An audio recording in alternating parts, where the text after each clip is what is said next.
আচ্ছা ভাইয়ারা, দেখো তোমরা যারা পরিমাণগত রসায়নের ওয়ান শট সিকিউ ক্লাসটা দেখতেছো তারা খাতা এবং কলম নিয়ে মনোযোগ সহকারে বসে যাও এবং পুরা ক্লাসটা তোমরা খাতায় উঠানোর চেষ্টা করো। এবং প্রথম দিকে আমি যে এখানে 4টা টপিক লিখছি, এই 4টা টপিক তোমরা সুন্দরভাবে খাতায় গিয়ে উঠাও। দেন আমি যখন এগুলো একটা একটা করে আলোচনা করব, তখন তোমাদের বুঝতে অনেক সহজ হবে যে কোন টপিকের কোন কোন পার্টটা তুমি কি কিভাবে পড়তেছো।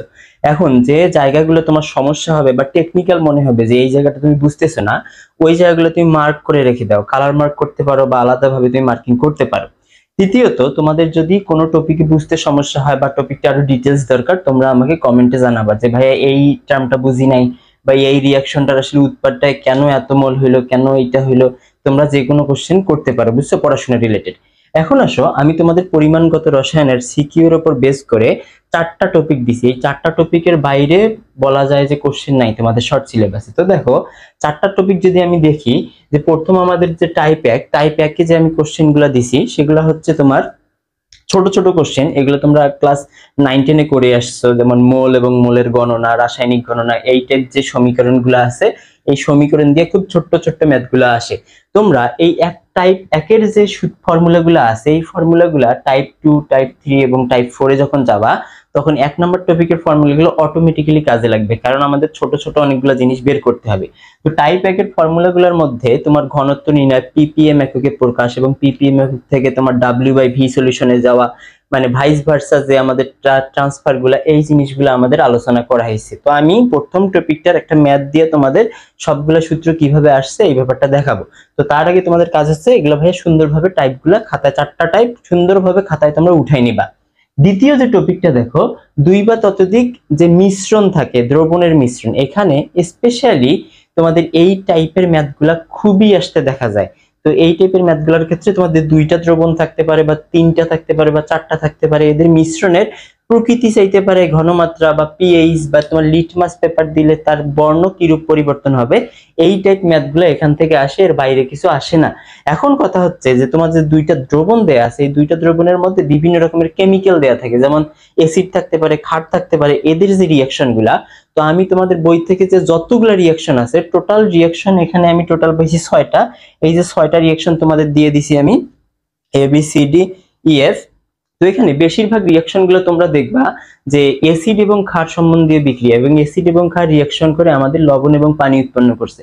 আমি বিক্রিয়াগুলোর উৎপাদ লিখি নাই, যখন আমি টপিক ওয়াইজ আলোচনা করব তখন তোমাদের উৎপাদগুলো কিভাবে আসতেছে, এর কত মোল ওর কত মোলের সাথে রিঅ্যাকশন করতেছে, এই টার্মটাই তোমার জানা লাগবে। কারণ হচ্ছে এখানে তোমার দ্রবণে কি অবশিষ্ট থাকতেছে, পরবর্তীতে তার অবশিষ্ট পরিমাণ অংশ দ্বারা আমাদের ঘনমাত্রা কি আসতেছে, দ্রবণের প্রকৃতি কি হইতেছে, পিএইচ কি হইতেছে, টোটাল ব্যাপারটা আমরা বুঝতে পারবো।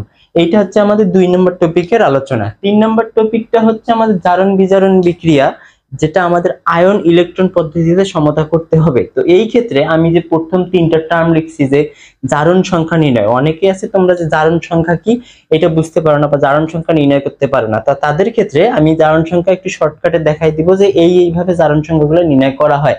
কারণ জারণ সংখ্যা নির্ণয় করতে না পারলে তুমি জারণ জারিত বিজারক এবং বিজারণ বিজারিত জারক এগুলো নির্ণয় করা একটু তোমার কাছে টাফ হয়ে যাবে। সো এখানে যে আমি 5টা বিক্রিয়া লিখছি, এই 5টা বিক্রিয়ার বাইরে আমি মোটামুটি বিক্রিয়া দেখি নাই, 2-1টা থাকতে পারে, ওগুলো টাইট্রেশন তোমাদের শর্ট সিলেবাসে নাই।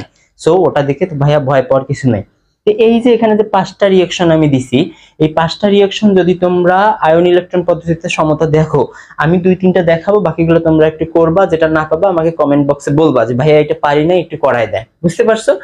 এই 5টা রিঅ্যাকশনের মধ্যে তোমরা কিভাবে আয়ন ইলেকট্রন পদ্ধতিতে জারণ বিজারণ শনাক্ত করবা এবং সমতা করবা, এই টার্মগুলো যখন আমি দেখাবো তখন এই টপিকটা ক্লিয়ার হবে। আর এই টপিকটা হচ্ছে তোমাদের এই পরিমাণগত রসায়নের সবার কাছে একটা ভয়ের টপিক। সো এই পার্টটা খুবই ভালো করে মনোযোগ দিয়ে দেখবা, কারণ এই রিঅ্যাকশনগুলো অনেকে তোমরা বুঝতে একটু ঝামেলা হয়। দেন লাস্ট যে টপিকটা হচ্ছে আমাদের টাইপ 4, ওখানে বলছে অ্যাসিড ক্ষারক প্রশমন বিন্দু। তো অ্যাসিড ক্ষারক প্রশমন বিন্দুতে আমাদের আবার 4টা পার্ট আছে। একটা হচ্ছে তোমার সবল অ্যাসিড সবল ক্ষার, একটা আছে সবল অ্যাসিড দুর্বল ক্ষার, একটা আছে দুর্বল অ্যাসিড সবল ক্ষার, এবং একটা দুর্বল অ্যাসিড দুর্বল ক্ষার। এই 4টা রিঅ্যাকশনের মধ্যে আমাদের 3টাতে গ্রাফ দেয়া আছে এবং 4র্থ নম্বরে গ্রাফ দেয়া নাই, এবং এগুলাতে কোন কোন নির্দেশক ব্যবহার হয় এবং পিএইচ মান কত, এই টাইপ ভিত্তিক সমস্যাগুলো আসে।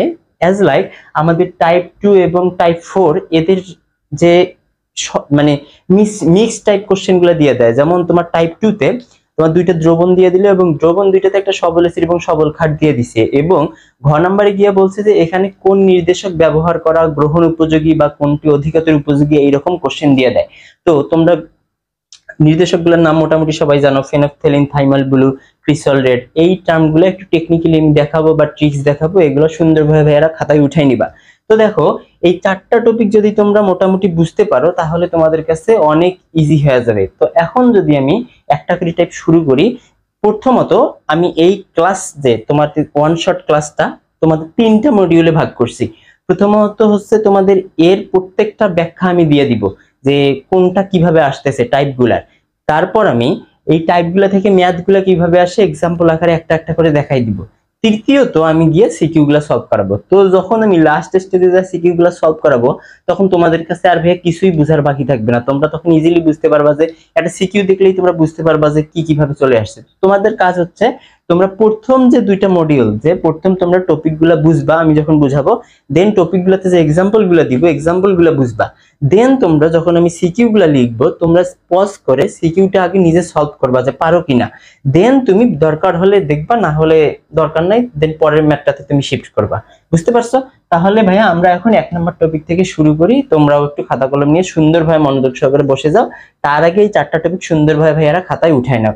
বুঝতে পারছো? এই টোটাল 4টা টপিক সুন্দর মতো তোমরা খাতায় উঠায় নাও।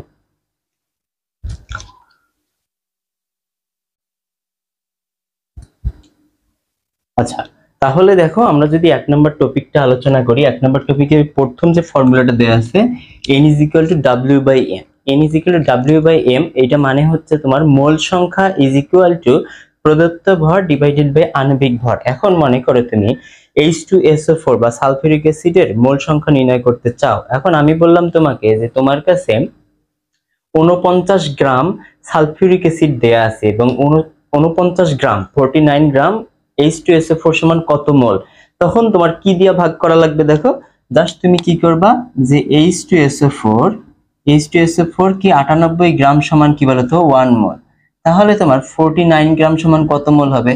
তাহলে তোমার 49 ডিভাইডেড বাই 98, তাহলে তোমার হাফ বা 0.5 মোল হয়। বুঝতে পারছো? এই ক্যালকুলেশন গুলো এমন। এন্ড আমি বলতে পারি যে এসটিপি তে কোনো গ্যাসের 1 মোল গ্যাসের আয়তন হচ্ছে 22.4 লিটার। এসটিপি এটা কিন্তু ভালো করে মাথায় রাখবা, নট এনটিপি নতুবা 25 ডিগ্রি সেলসিয়াস তাপমাত্রা।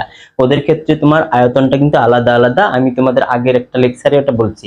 তো দেখো এখানে H2SO4 এর আমি গ্রাম হিসাবে যদি করি তাহলে W/m দিয়ে মোল সংখ্যাটা নির্ণয় করা যায়। যদি আমি আয়তন দিয়ে বলি যে তোমার কাছে আছে সাপোজ মনে করো 44 পয়েন্ট তোমার 8 লিটার, 8 লিটার তোমার H2SO4 সমান কত মোল? কত মোল? তার মানে তুমি জানো যে 22.4 লিটার সমান কত মোল? 22.4 লিটার সমান 1 মোল সালফিউরিক অ্যাসিড H2SO4। তাহলে 44.8 লিটার সমান কত? 2 মোল। তার মানে তুমি জাস্ট ভাগ করে দিয়ে কিন্তু বার করতেছো। বুঝতে পারছো? যে প্রথম সূত্রটার আসলে প্রয়োগগুলা, অ্যানালিটিক্যাল প্রয়োগগুলা এইরকম। তো আমি একটা ম্যাথ লিখছি, ম্যাথটার ক্ষেত্রে বাকি যে ফর্মুলাগুলো আছে বাকি ফর্মুলাগুলোর সলভগুলো তোমরা এখন দেখবা। তো দেখো এখানে 3টা আমি পাত্র নিছি এবং 3টা পাত্রে 3 ধরনের দ্রবণ নেওয়া হয়েছে। প্রথমটাতে ক্যালসিয়াম হাইড্রোক্সাইড, তারপর সোডিয়াম হাইড্রোক্সাইড, তারপর H2SO4। এই দুইটা হচ্ছে আমাদের ক্ষার এবং ওইটা হচ্ছে অ্যাসিড। এরা হচ্ছে কোন তথ্য অনুযায়ী? আরহেনিয়াস, বর্নস্টেড লাউরি এবং লুইস। এই 3টা তথ্যের আলোকে আমরা এদের ব্যাখ্যা করতে পারি যে অ্যাসিড নাকি ক্ষার। ওইদিকে যাচ্ছি না, ওটা পরিবেশ রসায়নের পার্ট। তো দেখো ক নম্বরে বলছে যে এ পাত্রের ঘনমাত্রা নির্ণয় করো। এ পাত্রে কি কি দেয়া আছে? দেখো আমার W এর মান দেয়া আছে। W এর মান কত? 0.8 গ্রাম দেয়া আছে। আমরা ক্যালসিয়াম হাইড্রোক্সাইডের ক্ষেত্রে এখানে V কত দেয়া আছে? 250 ml দেয়া আছে। তাইলে আমরা ফর্মুলা কি জানি বলতো? S = 1000 W/mv। এখন তাহলে m এর মান কত? ক্যালসিয়ামের ক্ষেত্রে আণবিক ভরের মান কত? ক্যালসিয়ামের পারমাণবিক ভর হচ্ছে 20, তাইলে আণবিক ভর 40। এন্ড অক্সিজেন কত? অক্সিজেন হচ্ছে 16 এবং হাইড্রোজেন কত? 1। তাহলে টোটাল হয় কত? ক্যালসিয়াম হাইড্রোক্সাইডের 57 গ্রাম। বুঝতে পারছো? কি 57 গ্রাম। এটা খুব ভালোভাবে মাথায় রাখবা। তাহলে আমি জাস্ট এখানে মানগুলো যদি বসাই দেই যে 1000 ইনটু W কত? 0.8 ডিভাইডেড বাই m এর মান হচ্ছে আমার 57 এবং v এর মান এই যে 250 কি বলতো? মিলিলিটার। এইটা অবশ্যই ভালো করে মাথায় রাখবা যে এখানে কিন্তু মিলিলিটার এককে আসবে ভাইয়ারা। বুঝতে পারছো? এটা যদি আমরা ক্যালকুলেশন করি তাহলে কি আসে,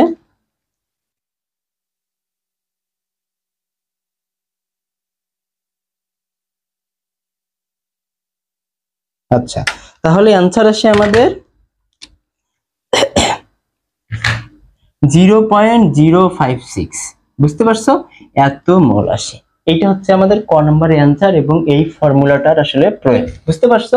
দেন আসো আমরা যদি খ নাম্বারটাতে যাই, খ নাম্বার সলভে যাই, তাহলে কি আসে, খতে বলছে যে বি দ্রবণের ঘনমাত্রা ppm এককে প্রকাশ করো। ppm পার্টস পার মিলিয়ন, বা তুমি যদি বলো যে মোল পার লিটারকে কিসে কনভার্ট করছো, মিলিগ্রাম পার লিটার। তুমি যদি মোল পার লিটারকে গ্রাম পার লিটার তারপর মিলিগ্রাম পার লিটারে নিয়ে যাও, তবুও তোমার ppm এককে প্রকাশ হবে। বুঝতে পারছো? ppm এককের একটা শর্ট ফর্মুলা আছে, সেটা দিয়েও যাইতে পারো। তুমি মিলিগ্রাম পার লিটারে গেলেও সেটাও তোমার প্রুভ হয়ে যাবে। তো দেখো আমাদের বি গ্রামে যে সলিউশনটা দেয়া আছে, এটা দেয়া আছে তোমার W/V সলিউশন। যদি কখনো কোনো এরকম পার্সেন্ট সলিউশন থাকে তাহলে তার ঘনমাত্রা বের করার ফর্মুলাটা লিখে নাও ভালো করে। ঘনমাত্রা S is equal to 10x divided by m। 10x divided by m, এখানে x হচ্ছে যত পার্সেন্ট দেয়া থাকবে, যত পার্সেন্ট দেয়া থাকবে, এবং ঘনমাত্রা হচ্ছে s। তাহলে 10 কত, 10 ইনটু ঘনমাত্রা কত তোমার x কত 2.55, 2.55 ডিভাইডেড বাই m এর মান কত, এখানে সোডিয়াম হাইড্রোক্সাইড, তাহলে সোডিয়াম হচ্ছে 23, হাইড্রোজেন 1, 24, অক্সিজেন 16, তাহলে টোটাল কত হয় 40। তাহলে এটা ক্যালকুলেশন করলে আমাদের কত আসে, 10 ইনটু 2.55 ডিভাইডেড বাই 40, আমাদের আসে 0.673, সরি 0.6375। বুঝতে পারছো? এত মোল আসে। ক্লিয়ার? আগে আমাদের কিসে প্রকাশ করা লাগবে, ppm এককে নিয়ে আসার জন্য, যেহেতু এখানে পার্সেন্ট সলিউশন দেয়া, আমার আগে ঘনমাত্রাতে নিয়ে আসতে হবে, তাহলে ব্যাপারটা ইজি হবে। এখন দেখো আমি যদি ppm, এই m মানে কি বলতো 0.6375 মোল পার লিটার, এটাকে যদি আমি গ্রাম পার লিটারে প্রকাশ করতে চাই তাহলে 0.6375 ইন্টু কি দিয়ে গুণ করতে হবে বলতো, 1 মোল সোডিয়াম হাইড্রোক্সাইড সমান কত 40 গ্রাম, তাহলে গ্রাম পার লিটার। এখন এইটাকে যদি আমি তোমার গ্রাম থেকে মিলিগ্রামে কনভার্ট করতে চাই তাহলে কি দ্বারা গুণ করতে হবে, দেখো 75 into 40 into 10 to the power cube milligram per litre. এই মিলিগ্রাম পার লিটারকে কি বলা হচ্ছে, ppm বলা হচ্ছে। এটা অ্যান্সারটা যা আসবে সম্ভবত 25,500। বুঝতে পারছো? আচ্ছা আমি দেখতেছি 25,500 ppm। এখন এটা শর্ট টেকনিকটা হচ্ছে, যদি তুমি ppm বের করতে চাও তাইলে এই যে ঘনমাত্রা হচ্ছে আমাদের c এবং এদের আণবিক ভর হচ্ছে m, এবং তার সাথে 10 টু দি পাওয়ার কিউব গুণ করলে তুমি ppm এককে পেয়ে যাবে। এটা হচ্ছে শর্ট টেকনিক, এটা এমসিকিউ জন্য ভাইরা তোমরা লিখে নিতে পারো। ক্লিয়ার? আচ্ছা এখন দেখো আমরা যদি গ নাম্বার সলিউশনে যাই, ভালো করে বোঝার চেষ্টা করো, কারণ এগুলা হচ্ছে তোমার বাকি ম্যাথগুলো করার ক্ষেত্রে একটা ভালো রকমের একটা কাজে লাগবে। বুঝতে পারছো? গ নম্বর সলিউশনটাতে যাই, দেখো কি বলছে যে সি এর ঘনমাত্রাকে শতকরায় বা W/V এককে প্রকাশ করতে বলছে। তা আমরা একটু আগে কি করলাম, W/V সলিউশন থেকে কোথায় গেছি, প্রথমে ঘনমাত্রা S এ গেছি, দেন S থেকে কোথায় গেছি, ppm এককে গেছি। তো এখানে দেয়া আছে কি, এখানে দেয়া আছে আমাদের ঘনমাত্রাতে, সি তে দেয়া আছে ঘনমাত্রা, তাহলে আমাদের কিসে যাইতে বলছে, পার্সেন্টে। তাহলে দেখো আমরা যদি পার্সেন্ট দেয়া থাকলে ঘনমাত্রাতে যাইতে পারি, S is equal to 10x by m, তার মানে এইটা আমাদের কি ছিল বলতো, শতকরা, আর এইটা কি ছিল, ঘনমাত্রা। তাহলে এখন তোমার দেয়া আছে ঘনমাত্রা, S দেয়া আছে, তাহলে লাগবে কাকে বলতো, x কে। যাক তুমি x কে একদিকে রেখে দাও তাহলে কি হয় বলতো, Sm ডিভাইডেড বাই 10। S এর মান কত এখানে আমাদের সি পাত্রে বলতো 0.5, m এর মান কত, যেহেতু সালফিউরিক অ্যাসিডের আণবিক ভর কত 98 গ্রাম, তাহলে 10। এটা জাস্ট তুমি ভাগ দিয়ে দাও, কত আসে তোমার 0.5 গুণন 98 ডিভাইডেড বাই 10 আসে তোমার 4.9%। বুঝতে পারছো? 4.9%। এইটা হচ্ছে আমাদের কি সলিউশন, W/V সলিউশন। ক্লিয়ার? তো এর টোটাল টেকনিকটা তোমরা যদি বুঝতে চাও যে তোমাদের কি করা লাগবে, তাহলে মাথায় রাখবা যে তোমাদের পার্সেন্ট সলিউশন থেকে তোমরা আগে যাবা ঘনমাত্রাতে, ঘনমাত্রা, এবং ঘনমাত্রা থেকে তোমরা কিসে যেতে পারো, ppm এ। এন্ড তোমাদের দেখো এদের যে কোনো একটা দেয়া থাকলে তোমরা কিন্তু রিভার্স ওয়েতে এসে সেটাকে কি করতে পারবা, প্রুভ করতে পারবা। এই ছিল আমাদের গ নাম্বারটা। লাস্ট কোশ্চেনটা হচ্ছে আমাদের ঘ নাম্বার। দেখো ঘ নাম্বারটা হচ্ছে আমাদের লঘুকরণ সূত্র দ্বারা ম্যাথটা করতে বলছে। লঘুকরণ কিভাবে বুঝলাম দেখো, গ নম্বরে বলছে সি দ্রবণের ঘনমাত্রা 0.1 মোল করতে কি করতে হবে। তাহলে আগে ঘনমাত্রা কত ছিল সি দ্রবণের, S1 কত ছিল 0.5, V1 কত ছিল 50 ml, এখন S2 করতে বলছে কত 0.1 মোল। তাহলে আমাদের লাগবে কি বলতো, লাগবে কি S2, তাহলে আমরা V1 S1 V2 S2 এই ফর্মুলা জানি, লঘুকরণ সূত্র। এখন দেখো আগে ঘনমাত্রা ছিল 0.5 মোল, এখন ঘনমাত্রা হয়েছে কত 0.1, তার মানে কি কমে গেছে না। আচ্ছা, ঘনমাত্রার সংজ্ঞাটা কি, যে প্রতি লিটার নির্দিষ্ট তাপমাত্রায় প্রতি লিটার দ্রবণে দ্রবের যত মোল দ্রবীভূত থাকে উক্ত দ্রবের পরিমাণটাকে কি বলা হচ্ছে, ঘনমাত্রা বলা হচ্ছে। সো আমার এই ক্ষেত্রে দ্রবের পরিমাণ ছিল 0.5, এখন আমি 0.1 করতে গেছি, তার মানে পরিমাণটা কি কমে গেছে না। তাহলে প্রতি লিটার দ্রবণে দ্রবীভূত দ্রবের মোল সংখ্যা অনেক কমে গেছে। তাহলে কমে গেছে তার মানে কিসের পরিমাণ বৃদ্ধি পাইছে, পানি বা দ্রবণটার পরিমাণ বৃদ্ধি পাইছে। তাহলে আমাদের কি বের করা লাগবে, V2 বের করা লাগবে। তাহলে V2 সমান কি হয় তোমার V1 S1 divided by S2। V1 কত ছিল বলতো, V1 ছিল 50 ইনটু S1 কত ছিল 0.5 ডিভাইডেড বাই কত ছিল 0.1। তাহলে এটা কত হয় 50, তাহলে 25 ডিভাইডেড বাই 0.1 250 মিলিলিটার। আচ্ছা দেখো 250 মিলিলিটার আমাদের আয়তন এখন দরকার কত করতে, ঘনমাত্রা 0.1 মোল করতে। তাহলে আমাদের পানি মেশাইতে হবে, এইটা ভালো করে মাথায় রাখবা। কি মেশাতে হবে, পানি মেশাতে হবে। আগের ছিল কত বলতো 50, এখন 250 দরকার, তাহলে 200 ml পানি দরকার। বুঝতে পারছো, 200 ml পানি নিড। আচ্ছা এই টাইপ ম্যাথের ক্ষেত্রে অনেক সময় এখানে যেহেতু বলছি যে কি ব্যবস্থা কি করতে হবে, অনেক সময় বলতে পারে যে কি ব্যবস্থা গ্রহণ করতে হবে বা কত মিলিলিটার পানি তোমার প্রয়োগ করতে হবে। অনেক সময় বলতে পারে যে কতটুকু পানি অপসারণ করতে হবে, কারণ ঘনমাত্রা যদি তুমি বাড়াইতে চাও পানি কি করতে হবে, অপসারণ করতে হবে। তো এই হচ্ছে ভাইয়া টাইপ 1 এর এই টাইপ ম্যাথগুলাই নরমালি দিয়ে দিবে, এবং টাইপ 2 তে যখন তুমি যাবা এই 1 নাম্বার টাইপের সাথে কিভাবে মিক্স করে দিবে, মনে করো এই দুইটার সাথে বললো যে এ পাত্র এবং সি পাত্র, এ প্লাস সি পাত্রের ঘনমাত্রা মিশ্রণের প্রকৃতি, পিএইচ বা ঘনমাত্রা এগুলা আমরা টাইপ 2 তে গিয়ে এই টাইপগুলো দেখবো।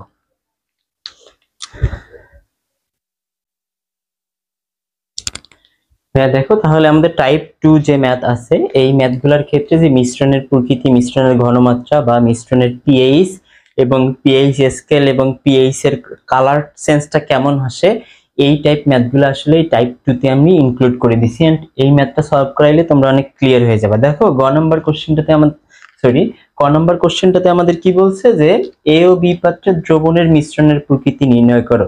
তো দেখো ভাইয়া একটা দিছি আমি অ্যাসিড এবং একটা দিছি ক্ষার, একটা হচ্ছে H2SO4 সালফিউরিক অ্যাসিড এবং আরেকটা হচ্ছে সোডিয়াম হাইড্রোক্সাইড, সেটা হচ্ছে ক্ষার। এখন কথা হচ্ছে মিশ্রণের প্রকৃতি নির্ণয়ের ক্ষেত্রে আমরা দেখব কে অবশিষ্ট থাকে। এখন মনে করো নরমালি তোমরা জানো যে অ্যাসিড এবং ক্ষারের রিঅ্যাকশনে কি উৎপন্ন হয়, লবণ এবং পানি উৎপন্ন হয় এবং দুইটাই নিউট্রাল যার পিএইচ 7, তখন দ্রবণটা কি হবে না, অ্যাসিডিকও হবে না ক্ষারীয় হবে না, নিরপেক্ষ হবে। যদি দেখো যে এর যত মিলিলিটার ওর তত মিলিলিটারের সাথে টোটালি রিঅ্যাকশন করে নিরপেক্ষ হয়ে যাচ্ছে, তাহলে তার কি হবে বলতো, দ্রবণটা নিরপেক্ষ হবে।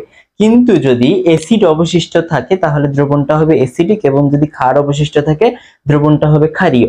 এখন এখানে যে ডেটাগুলো দেয়া আছে দেখো, সালফিউরিক অ্যাসিডের ক্ষেত্রে 0.5 মোল 250 মিলিলিটার H2SO4 এবং আমাদের সোডিয়াম হাইড্রোক্সাইডের ক্ষেত্রে 0.1 মোল 250 মিলিলিটার সোডিয়াম হাইড্রোক্সাইড। এখন এই দুইজনের মধ্যে রিঅ্যাকশনে কে অবশিষ্ট থাকতেছে এটা যদি আমরা বের করতে চাই তাহলে দুইটা প্রসিডিউরে বের করা যায়। একটা হচ্ছে আমার 0.5 মোল 250 ml কে আমি 1 মোল দ্রবণ এবং কত মিলিলিটারে সে থাকতেছে সেটা বের করতে পারি। আরেকটা প্রসিডিউর হচ্ছে সে কত মোল MOL কত মোল রিঅ্যাকশন করতেছে এটা দ্বারা আমরা বের করতে পারি। তো আমাদের ইজিয়েস্ট ওয়ে হচ্ছে মিলিলিটার দ্বারা বের করা, যে H2SO4 1 মোল এবং সোডিয়াম হাইড্রোক্সাইড 1 মোল, এদের দুইজনের কত ml করে আছে। তার মানে আমাদের ইকুইভ্যালেন্ট রেজাল্টটা সর্বপ্রথম বের করে নিতে হবে। ইকুইভ্যালেন্ট রেজাল্টটা যদি আমরা বের করে নেই তাহলে আমরা দেখতে পারবো যে কে কার সাথে কিভাবে বিক্রিয়াটা করতেছে এবং কে অবশিষ্ট থাকতেছে। চলো কথা না বাড়াই আমরা শুরু করি। যে ক নাম্বার সলিউশনটা আমরা দেখো এ পাত্রের ক্ষেত্রে এটা লিখে দিবা যে এ পাত্রের ক্ষেত্রে তোমার 0.5 মোল 250 মিলিলিটার H2SO4 এই যে ইকুইভ্যালেন্ট ভাইয়া কি ইকুইভ্যালেন্ট, তোমরা এই যে ভি কে কি দ্বারা গুণ করে দিবা, এস দ্বারা গুণ করে দিবা। এই দুটো গুণ করলে কত আসতেছে বলো তো 125। 0.5 মানে হচ্ছে 1/2, 1/2 ইন্টু 250, এটাকে করলে আমাদের কি আসছে 125 মিলিলিটার 1 মোল H2SO4। দেখো এই দুটাকে গুণ করলেও যা আসতেছে আমাদের এই দুটাকে গুণ করলেও তাই আসতেছে, তার মানে এরা হচ্ছে ইকুইভ্যালেন্ট। আমরা কেন বের করলাম, যাতে আমরা 125 ml এর সাথে এখন ক্যালকুলেশনটা করতে পারি। দেখো আমি যদি বলি বি পাত্রের ক্ষেত্রে, তাহলে আমাদের বি পাত্রের ক্ষেত্রে কি আছে 0.1 মোল আমাদের 250 মিলিলিটার সোডিয়াম হাইড্রোক্সাইড সমান কত হয় বলতো 0.1 মানে হচ্ছে 1/10, 1/10 ইন্টু 250 মানে হচ্ছে আমাদের 25 মিলিলিটার 1 মোল সোডিয়াম হাইড্রোক্সাইড। বুঝতে পারছো? তাহলে আমার সোডিয়াম হাইড্রোক্সাইড আছে 25 মিলিলিটার এবং H2SO4 সালফিউরিক অ্যাসিড আছে 125 মিলিলিটার। তাহলে এদের দুইজনের রিঅ্যাকশনের পর কি অবশিষ্ট থাকতেছে। এখন ভাইয়া কথা হচ্ছে যে এদের রিঅ্যাকশনে কে মানে এর কত মোল ওর কত মোলের সাথে রিঅ্যাকশনটা করে এটা কিন্তু আমরা জানি না। তার মানে ওইটা জানতে হলে আমাদের কি করা লাগবে, রিঅ্যাকশনটা দেখাইতে হবে। তো রিঅ্যাকশনটা দেখো, আমরা যদি রিঅ্যাকশনটা দেখাই তাহলে হয় যে সোডিয়াম হাইড্রোক্সাইড প্লাস H2SO4, এটা রিঅ্যাকশনটা দেখো কি আসে আমাদের, এখানকার সোডিয়াম ধাতু এবং এই সালফেট মিলে কি গঠন করে বলতো লবণ গঠন করে। কি গঠন করে লবণ, এবং এখানকার OH এবং এখানকার H মিলে কি গঠন করে H2O, পানি গঠন করে। এখন ভাইয়া দেখো এখানে আসছে সোডিয়াম দুইটা, এখানে কিন্তু একটা, তাহলে এখানে কি দিয়ে দিবা সমতা বিধানের জন্য 2 দিয়ে দিবা। 2 দিছো, দেখো সবগুলা মিলে গেছে, দুইটা সোডিয়াম। হাইড্রোজেন কয়টা, দুইটা চারটা, তাহলে এখানে কয়টা হয় দুইটা, তাহলে আর হাইড্রোজেন নাই, সো এখানে তুমি 2 দিয়ে দাও। এগুলো সমতা না করলেও হবে, আমাদের জাস্ট দেখতে হবে যে এখানে এর কত মোলের সাথে এর কত মোল বিক্রিয়া করে। তার মানে আমরা দেখতেছি যে 2 মোল এর 1 মোলের সাথে বিক্রিয়াটা করে। আচ্ছা, এই রিঅ্যাকশন গুলো জানার জন্য টোটাল যে রিঅ্যাকশন আমি ওইদিকে লিখে রাখছি যাতে তোমাদের কোনো সমস্যা না হয়। এই রিঅ্যাকশন গুলো আমি এটা সলভ করার পরে ফিল আপ করে দিতেছি। দেখো তাহলে আমাদের 2 মোল সোডিয়াম হাইড্রোক্সাইড যদি 1 মোল সালফিউরিক অ্যাসিডের সাথে রিঅ্যাকশন করে, তাহলে আমাদের 25 মিলিলিটার সোডিয়াম হাইড্রোক্সাইড কত মিলিলিটার H2SO4 এর সাথে বিক্রিয়া করবে, জাস্ট তুমি লিখে ফেলো। এখানে তুমি ডাইরেক্ট লিখতে পারো যে 2 মোল বা 2 মিলিলিটার বিক্রিয়া করে তোমার কার সাথে, সোডিয়াম হাইড্রোক্সাইড বিক্রিয়া করে ইজ ইকুয়াল টু, তাহলে কত মোলের সাথে 1 মিলিলিটারের সাথে, 1 মিলিলিটার H2SO4 এর সাথে। তাহলে 1 মিলিলিটার কার সাথে বিক্রিয়া করে বলো তো, বুঝতে পারছো? তাহলে এখানে আমাদের কত বের হইছে 25 কার সাথে বিক্রিয়া করবে 12.5, ক্যালকুলেশন করলে কত আসছে 12.5 মিলিলিটার H2SO4 এর সাথে। তাহলে আমার H2SO4 আছে কি 125 মিলিলিটার না, 125 মিলিলিটারের সাথে 12.5 জাস্ট চলে গেছে কার সাথে রিঅ্যাকশন করে, সোডিয়াম হাইড্রোক্সাইডের সাথে রিঅ্যাকশন করে। তাহলে আমাদের অবশিষ্ট কি থাকে বলতো, আমাদের অবশিষ্ট সালফিউরিক অ্যাসিড, অবশিষ্ট H2SO4 is equal two 125 minus 12.5, তাহলে কত আসে বলতো 112.5, কারণ হচ্ছে 125 থেকে 12.5 বাদ দিলে কত আসে 112.5 মিলিলিটার আসে। তাহলে দ্রবণটার প্রকৃতি কি হবে বলতো, অবশ্যই অ্যাসিডিক, কারণ সালফিউরিক অ্যাসিড H2SO4 হচ্ছে কি একটা অ্যাসিড। সো দ্রবণে যেহেতু সালফিউরিক অ্যাসিড অবশিষ্ট থাকতেছে, তাহলে দ্রবণের প্রকৃতি কি হবে অ্যাসিডিক। ক্লিয়ার ভাইয়া? আচ্ছা, জাস্ট তোমরা সংখ্যাটা মনে রাখো যে আমাদের দ্রবণের ফাইনালি অবশিষ্ট রেজাল্ট কত আসছে 112.5 মিলিলিটার 1 মোল কি H2SO4। বুঝতে পারছো? তাহলে আমাদের এখন দেখো আমরা যে রিঅ্যাকশনটা লিখছিলাম এই টাইপ রিঅ্যাকশন কতগুলো রিঅ্যাকশন আছে, এই রিঅ্যাকশনগুলো আমরা একটু দেখব। দেখো এই যে রিঅ্যাকশন প্রথম আছে H2SO4 এবং সোডিয়াম হাইড্রোক্সাইড, এটা একটু আগেই করাইলাম যে সোডিয়াম সালফেট প্লাস কি বলতো পানি, সোডিয়াম সালফেট ইনটু পানি। তাহলে এখানে কত দিবা 2, এখানে 2, তার মানে 2 মোল এর 1 মোলের সাথে রিঅ্যাকশনটা করতেছে। দেন দেখো সালফিউরিক অ্যাসিড সোডিয়াম কার্বনেটের সাথে বিক্রিয়া করতেছে, তার মানে টোটাল রেজাল্টটা কি আসে সোডিয়াম সালফেট প্লাস এখান থেকে কে যাবে বলতো কার্বন ডাই অক্সাইড প্লাস পানি, তাইলে দেখো এরা সবকিছু কিন্তু মিলে গেছে। সো এখানে 1 মোল 1 মোলের সাথে রিঅ্যাকশনটা করতেছে, 1 মোল বাই 1 ml, বুঝতে পারছো? ইকুইভ্যালেন্ট ধরে নিবা। HCl বা সোডিয়াম হাইড্রোক্সাইড তাহলে কি হবে বলতো সোডিয়াম ক্লোরাইড প্লাস পানি, এই যে এখানকার OH-টা এর H মিলে কি গঠন করছে, পানি গঠন করছে, বুঝতে পারছো?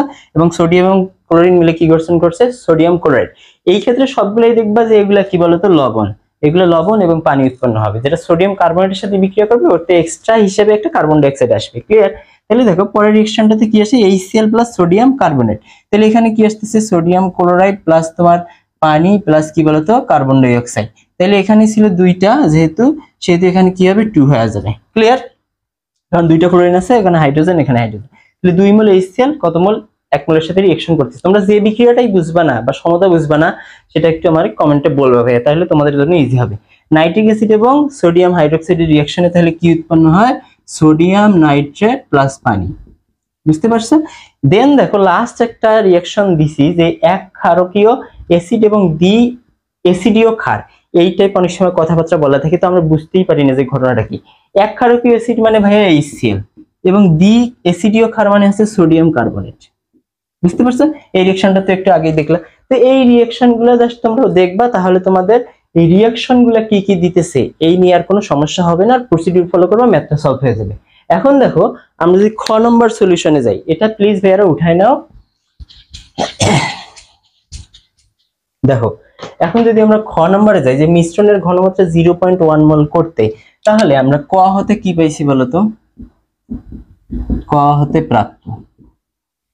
প্রাপ্ত কি পাইছি, যে দ্রবণের কি বলতো, দ্রবণে H2SO4 অবশিষ্ট রিঅ্যাকশন করার পর 112.5 মিলিলিটার 1 মোল, 112.5 মিলিলিটার 1 মোল। তার মানে এইটা আমাদের আসলে কি বলতো, এইটা যদি ধরি আমি V1, এটা হচ্ছে আমাদের S1, কত করতে বলছে, 0.1 করতে বলছে। তার মানে আগে আমরা যদি বের করি যে এর আসলে ফাইনাল ঘনমাত্রাটা কত আসছে, তাহলে দেখো দুইটা দ্রবণ মিক্সড করার পর V2 কত আসছে বলতো, 500 মিলিলিটার। আগে কিন্তু তোমাদের কি বের করতে হবে, যে পরিবর্তিত ঘনমাত্রাটা কত, তারপর ঘনমাত্রা এত করতে কি ব্যবস্থা গ্রহণ করতে হবে। বুঝতে পারছো ভাই কথাটা?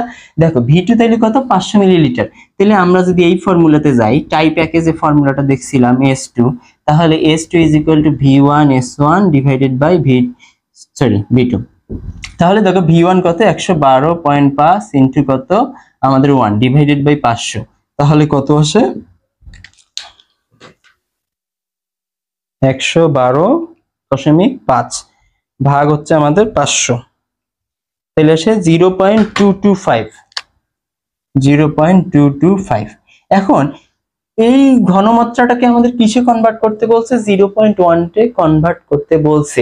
তাহলে দেখো আমাদের এখন এই দ্রবণটার, মিক্সড দ্রবণটার ক্ষেত্রে এইটা S1 এবং V1 কত বলতো, 500 মিলিলিটার, এবং আমাদের নতুন S2 কত করতে বলছে, আমাদের 0.1 করতে বলছে। তাহলে আমাদের বের করা লাগবে কি, V2 বের করা লাগবে। V2 আমরা কিভাবে বের করব, S1 V1 বাই S2। তাহলে S1 V1 কত, 0.225 ইনটু V1 কত, 500 ডিভাইডেড বাই S2 কত, 0.1। তাহলে এটা ক্যালকুলেশন করলে আমাদের কত আসে,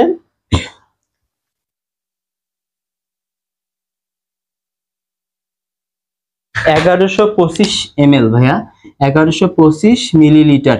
তাহলে আমাদের দ্রবণে আছে কত, 500 মিলিলিটার পানি আছে, ধরে নাও 500 মিলিলিটার দ্রবণ আছে।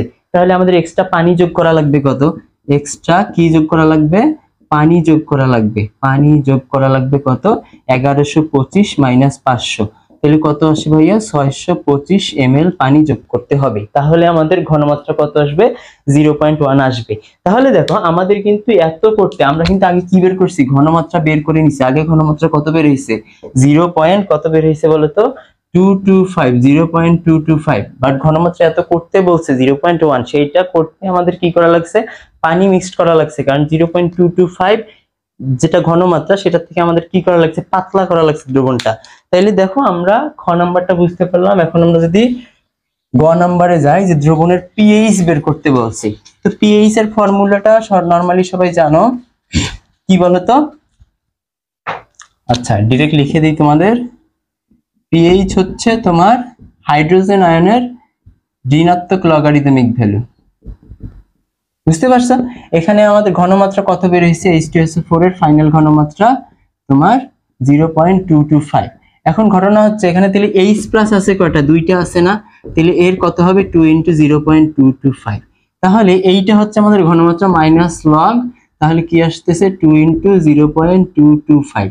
তাহলে এটা কত করলে কত আসে আমাদের পিএইচ দেখো। তবে হ্যাঁ ভাইয়া, আমি এখানে না হয় একসাথে দিছি, কিন্তু তোমাদের এক্সামে যদি আলাদাভাবে একটা দেয়, মনে করো গ নম্বরটাই শুধু ম্যাথে দিছে, তখন কিন্তু তোমাদের এই যে ক খতে যে প্রসিডিউর গুলো, এগুলো কিন্তু আগে করে আসা লাগবে। আমি বারবার রিপিট করে করাই দিছি না, বুঝতে পারছো? আচ্ছা তাহলে দেখো 2 × 0.225, তাহলে এইটাকে আমরা লগারিদমিক করলে কত আসে 0.3467, 0.3467 ভ্যালু আসে। এইটা হচ্ছে আমাদের পিএইচ ভ্যালু। এখন বলছে যে তার পিএইচ স্কেলে দেখাও। পিএইচ স্কেল যদি তোমরা দেখো, পিএইচ স্কেলের নিউট্রাল পয়েন্ট কত বলো তো? নিউট্রাল পয়েন্ট হচ্ছে 7, এবং এই দিকে হচ্ছে আমাদের অ্যাসিড এবং এই দিকে হচ্ছে আমাদের ক্ষার। বুঝতে পারছো? এটা হচ্ছে 7 এর থেকে বেশি হলে ক্ষার। এটা যেহেতু আমাদের অনেক কম, তার মানে অবস্থান বলতে পারো এই দিকে, তার মানে এটা কি বলতো? তীব্র অ্যাসিড, তীব্র অ্যাসিড। এবং এখানে বলছে যে লিটমাস পেপারের বর্ণ কেমন হবে। লিটমাস পেপারের বর্ণের ক্ষেত্রে একটা ট্রিক্স লিখে নাও, অনীলা। কি বলতো? অনীলা। অনীলা মানে হচ্ছে অ্যাসিড নীলকে লাল করে, লাল করে। তাহলে এইটা কি বর্ণ হবে বলতো? লাল বর্ণ হবে।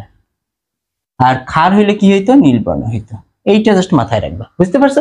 এই হচ্ছে আমাদের টাইপ 2 এর ম্যাথ। দেন আমরা টাইপ 2 তে তোমরা যেটা যেটা বুঝে নাই, এটা ভাই আমাকে বলবা কমেন্ট বক্সে। দেন আমরা টাইপ 3 তে এখন শিফট করব। আচ্ছা তাহলে দেখো আমরা এখন টাইপ 3 এর ম্যাথগুলো সলভ করব। টাইপ 3 এর ম্যাথ বলতে আমাদের টাইপ 3 থেকে যে ম্যাথগুলো আসে সেগুলো হচ্ছে বিক্রিয়া ভিত্তিক ম্যাথ। বুঝতে পারছো? বিক্রিয়া ভিত্তিক ম্যাথের ক্ষেত্রে কে কার সাথে কত মোল করে রিঅ্যাকশন করে, এই ব্যাপারটা আমাদের জানা লাগবে। এবং এটা ডাইরেক্ট আয়ন ইলেকট্রন পদ্ধতিতে তোমাদের কাছে কি চাই? সমতাকরণ চাই। তখন দেখা যায় 3 মার্কের বা 4 মার্কের দিয়ে দেয়, তখন এই সমতাকরণ পুরা রিঅ্যাকশন গুলা, তোমার জারণ অর্ধবিক্রিয়া, বিজারণ অর্ধবিক্রিয়া, পুরা বিক্রিয়াগুলা ফাইনালি দেখাইতে হয়। তো দেখো এই বিক্রিয়াগুলো আমি এখানে ডান দিকে লিখে রাখছি 5টা বিক্রিয়া। এই 5টা বিক্রিয়া হচ্ছে তোমাদের পুরা বোর্ড সিকিউ বলো বা টেস্ট পেপার বলো, সবগুলা থেকে আমি টোটাল এই 5টা বিক্রিয়া বারবার রিপিটেড এরকম সিকোয়েন্স পাওয়ার পর দেন এই 5টা ওখান থেকে এক্সট্রাক্ট করছি। এই 5টাই তোমাদের বারবার পুনরাবৃত্তি করে আসতেছিল। তো দেখো আমাদের এই বিক্রিয়া বোঝার আগে দুইটা টার্ম ভালো করে বোঝা লাগবে। একটা হচ্ছে তোমার জারক বিজারক শ্রেণী, দ্বিতীয় হচ্ছে আমাদের জারণ সংখ্যা। অনেকে আছে তোমরা জারণ সংখ্যা নির্ণয় করতে পারো না, তো তাদের ক্ষেত্রে বলি যে তোমরা জারণ সংখ্যা নির্ণয় সংক্রান্ত যে টপিকটা আছে এটা একটু ডিটেইলসে দেখবা, তাহলে তোমাদের জন্য এই বিক্রিয়াগুলা ইজি হবে। তো দেখো জারক বিজারক শ্রেণী। এখন জারক বিজারক কি এই সম্বন্ধে যদি আমি ডিটেইলসে বলতে যাই, তাহলে তোমাদের বুঝতে হবে যে ইলেকট্রন দান এবং গ্রহণের ব্যাপারটা চলে আসতেছে। তাহলে দেখো জারককে আসলে, জারক হইতেছে এই টপিকটা যদি আমি এক্সটেন্ড করি, তাইলে জারণ জারিত বিজারক,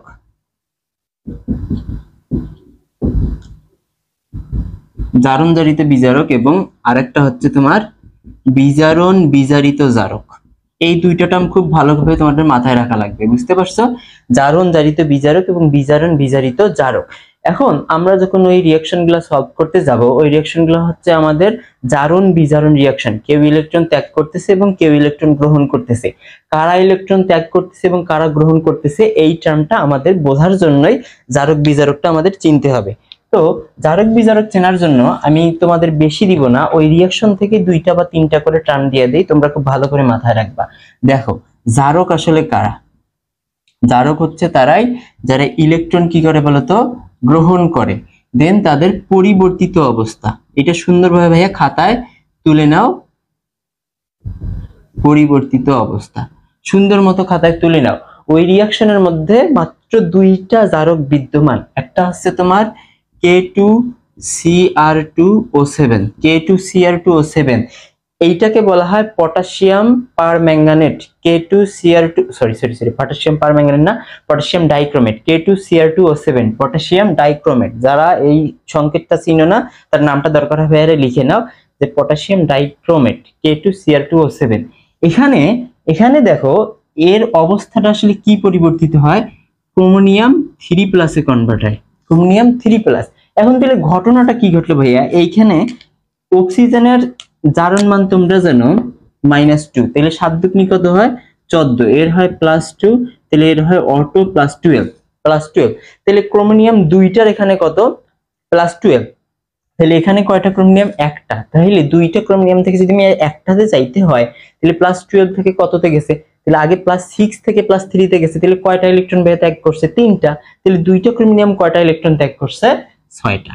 এটা খুব সরি ত্যাগ করে নাই গ্রহণ করছে, কি করছে গ্রহণ করছে বলে একে কি বলা হয় জারক, বিজারণ বিজারিত জারক মানে ইলেকট্রন গ্রহণ। তার মানে তোমার K2Cr2O7 এই টার্মটা তোমার ভালোভাবে মাথায় সেট করে নাও। দেন হচ্ছে আমাদের KMnO4 পটাশিয়াম পারম্যাঙ্গানেট KMnO4, এখানে অক্সিজেন হচ্ছে 8, এ হচ্ছে +1, এ হচ্ছে কি +7, এর পরিবর্তিত অবস্থা হচ্ছে ম্যাঙ্গানিজ 2+, সো এর তাহলে কয়টা ইলেকট্রন সে গ্রহণ করছে, এখানে +7 থেকে +2 হয়েছে, তার মানে সে 5টা ইলেকট্রন গ্রহণ করছে। বুঝতে পারছো? এই হচ্ছে তো আমাদের জারকটা। জারক খুব ভালোভাবে মাথায় রাখা লাগবে, কেন ভাইয়া পুরা বিক্রিয়াটা ডিপেন্ড করে আসলে জারকের উপর, জারকের বিভিন্ন অবস্থা এবং জারকে উপস্থিত অক্সিজেন এবং জারকে উপস্থিত ধাতু এই সবগুলোর উপর দর্শকায়ন এগুলোর উপর বেস করে আমাদের টোটাল রিঅ্যাকশনটা কে কত মোল বসবে এটা ডিটারমাইন হবে। সো তোমরা জারক দুইটা খুব ভালোভাবে মাথায় সেট করে নাও, একটা হচ্ছে পটাশিয়াম ডাইক্রোমেট আর একটা হচ্ছে potassium permanganate K2Cr2O7 and KMnO4। দেন আমি তোমাদের লিখে দিতেছি বিজারক, এগুলো হচ্ছে জারক দুইটা মাথায় রাখবা, এবং দেন হচ্ছে বিজারক। বিজারক কি করবে বলো তো ভাইয়া, ইলেকট্রন দান করবে, এবং পরিবর্তিত অবস্থাটা আমরা দেখব, পরিবর্তিত অবস্থা। তাইলে দেখো এখানে জারক আসলে কি কে আছে, জারক আছে একটা হচ্ছে ফেরাস সালফেট, কি ফেরাস সালফেট, এখানে ফেরাস হচ্ছে তোমার 2+ থাকে এবং এখানে এসে হয়ে যায় সে 3+। দেখো এখানে সালফেট হচ্ছে আমাদের 2- এবং এ হচ্ছে 2+, ক্লিয়ার? তাহলে এ কি করে একটা ইলেকট্রন ত্যাগ করে, কয়টা ইলেকট্রন ত্যাগ করবে, একটা ইলেকট্রন ত্যাগ করবে, ইলেকট্রন ত্যাগ করার কারণে কি বলা হচ্ছে বিজারক। দেন আমরা যদি আসি ওখানে আরেকটা আছে আমাদের বিজারক, সেটা হচ্ছে আমাদের একটু খোঁজ করে বের করি H2C2O4 এর নাম হচ্ছে অক্সালিক অ্যাসিড। এই হচ্ছে আমার কিসে কনভার্ট হয়, 2 মোল কার্বন ডাই অক্সাইডে কনভার্ট হয় এবং দুইটা ইলেকট্রন ত্যাগ করে, কি করে দুইটা ইলেকট্রন ত্যাগ করে। ফাইনালি লাস্ট একটা আছে হাইড্রোজেন সালফাইড, এও কি করে দুইটা ইলেকট্রন ত্যাগ করে দুইটা সালফারে পরিণত হয়। বুঝতে পারছো? তাইলে তোমরা এই যে এখানে তিনটা এখানে দুইটা, এটা একদম ভাইয়া সুন্দর মতো মাথায় সেট করে নিবা, তাহলে ওই বিক্রিয়াগুলো অনেক ইজিলি বুঝতে পারবা। আচ্ছা দেখো, তাহলে আমরা জারক বিজারক চেনার পর্বটা শেষ করলাম। দেন আমরা যাব জারণ সংখ্যা নির্ণয় সংক্রান্ত ম্যাথ।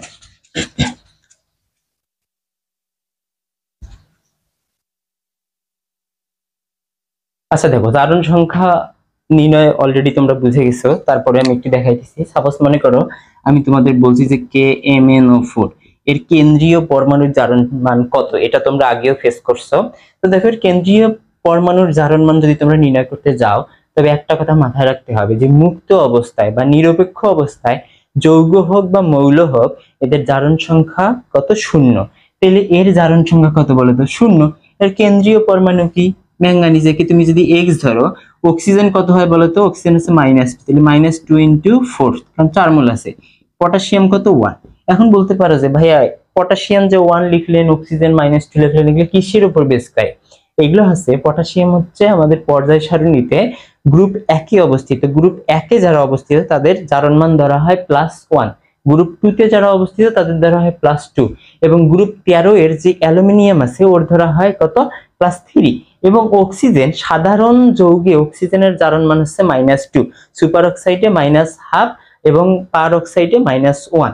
এই ধরনের জারণ মান সংক্রান্ত যে লাইনগুলো আছে এগুলো ভাইয়া তোমরা খুব সুন্দরভাবে মাথায় রাখবে, তাহলে জারণ মান নিয়ে কোনো ঝামেলা হবে না।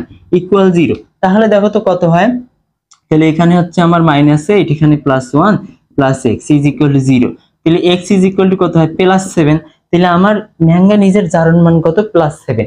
তোমরা যদি এভাবে বের না করে শর্টকাটে করতে চাও তাহলে জাস্ট কি করবা, এখানে তাহলে কত হচ্ছে, অক্সিজেন -8 এবং এ হচ্ছে +1। এখন টোটাল মানটাকে 0 করতে ম্যাঙ্গানিজকে কত বসাইতে হবে, এখানে +7 বসাইলে দেখো টোটাল কত আসে, 0 আসে। এইটাই হচ্ছে ম্যাঙ্গানিজের মান। এভাবে তোমরা K2Cr2O7 এর যদি দেখো, K2Cr2 O7 এর দেখো -14 হয়, 7 দুগুণে 14, এর +2 হয়, তাহলে ক্রোমিনিয়াম কত হয় +12। তাহলে একটা ক্রোমিনিয়ামের কত হয় বলো তো +6। এটা খুব ভালোভাবে মাথায় রাখবা, এইভাবে জারণ মান সংক্রান্ত ম্যাথগুলো করবা, তাহলে দেখবা ভুল হওয়ার চান্স থাকবে না। এখন আমরা ফাইনালি আমরা এখন বিক্রিয়াগুলোতে যাব, বুঝতে পারছো? তোমাদের 5টা বিক্রিয়া আছে, বাট 5টা বিক্রিয়ার মধ্যে আমি কয়েকটা বিক্রিয়া খুব ভালোভাবে দেখা দিই, বাট 5টা দেখানোর ট্রাই করব যদি টাইম থাকে। তো দেখো আমি এ নাম্বারটা দিয়ে শুরু করি। এই টাইপ বিক্রিয়াগুলো একদম শুরু থেকে দেখো যে আমি কি কি স্টেপ ফলো করি। তোমরা প্রথমে আমি কোশ্চেনটা উঠাইতেছি যে ferrous sulphate plus K2Cr2O7 plus H2SO4। এখন তোমরা বলতে পারো যে ভাইয়া রিয়াকশন তো হবে যে কোনো দুইটা নিয়ে, এখানে 3টা কেন? এখন এখানে বাকি যে H2SO4টা আছে এটা আসলে তোমার একটা মিডিয়া হিসেবে কাজ করতেছে বা মাধ্যম হিসেবে বলতে পারো। এই বিক্রিয়াটা অ্যাসিডিক মাধ্যমে এক ধরনের রিয়াকশন দিবে, ক্ষারীয় মাধ্যমে আরেক ধরনের রিয়াকশন দিবে।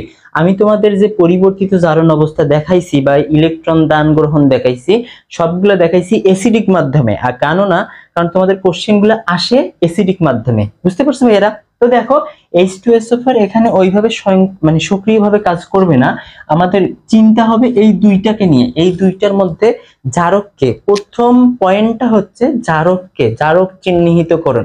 তোমরা দরকার হয় আরেকটা পেজে লিখে নাও যে তোমার এই জারণ বিধান ইলেকট্রন মানে আয়ন ইলেকট্রন পদ্ধতিতে সমতাকরণের ক্ষেত্রে নিয়মগুলো নিম্নরূপ, এবং নিয়মগুলোর ক্ষেত্রে তোমরা প্রথম যে নিয়মটা লিখবা যে জারক শনাক্তকরণ। কি শনাক্তকরণ? জারক শনাক্তকরণ।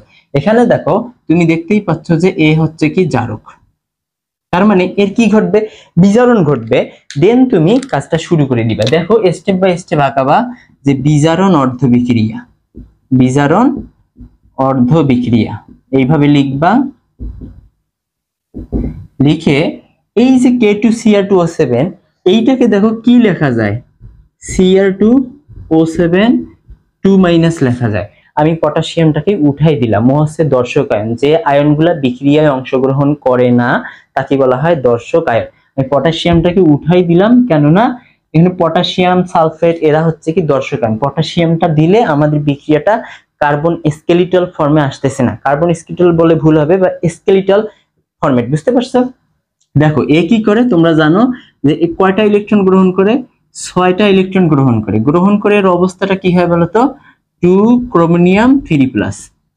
ঠিক আছে, এইটাই তো হয় যে 6টা ইলেকট্রন গ্রহণ করে সে কিসে পরিণত হয়?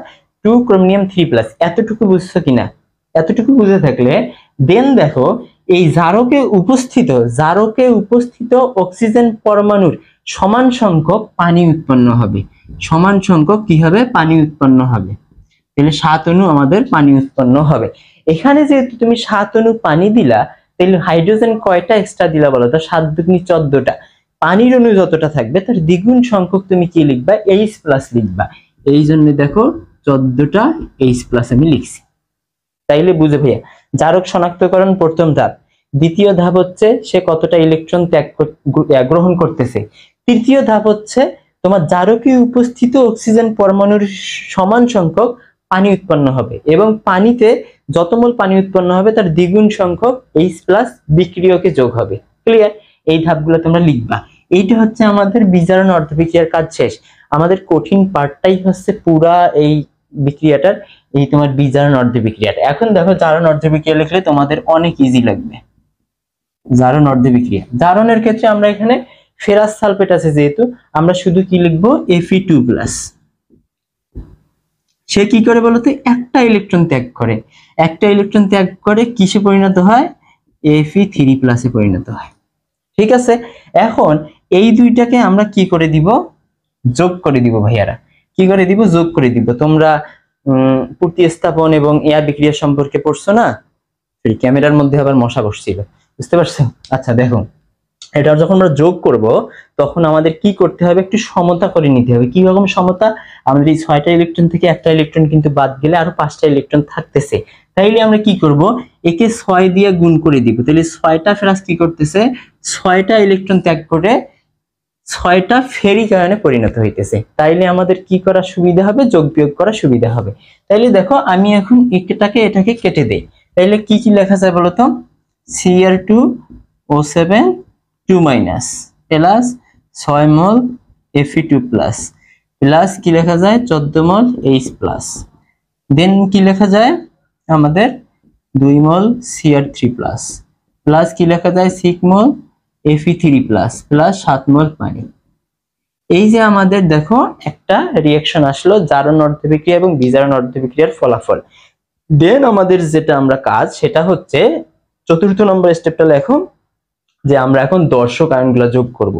যে দর্শক আয়নগুলো যোগ করে পাই দর্শক আয়ন কারা বলতো?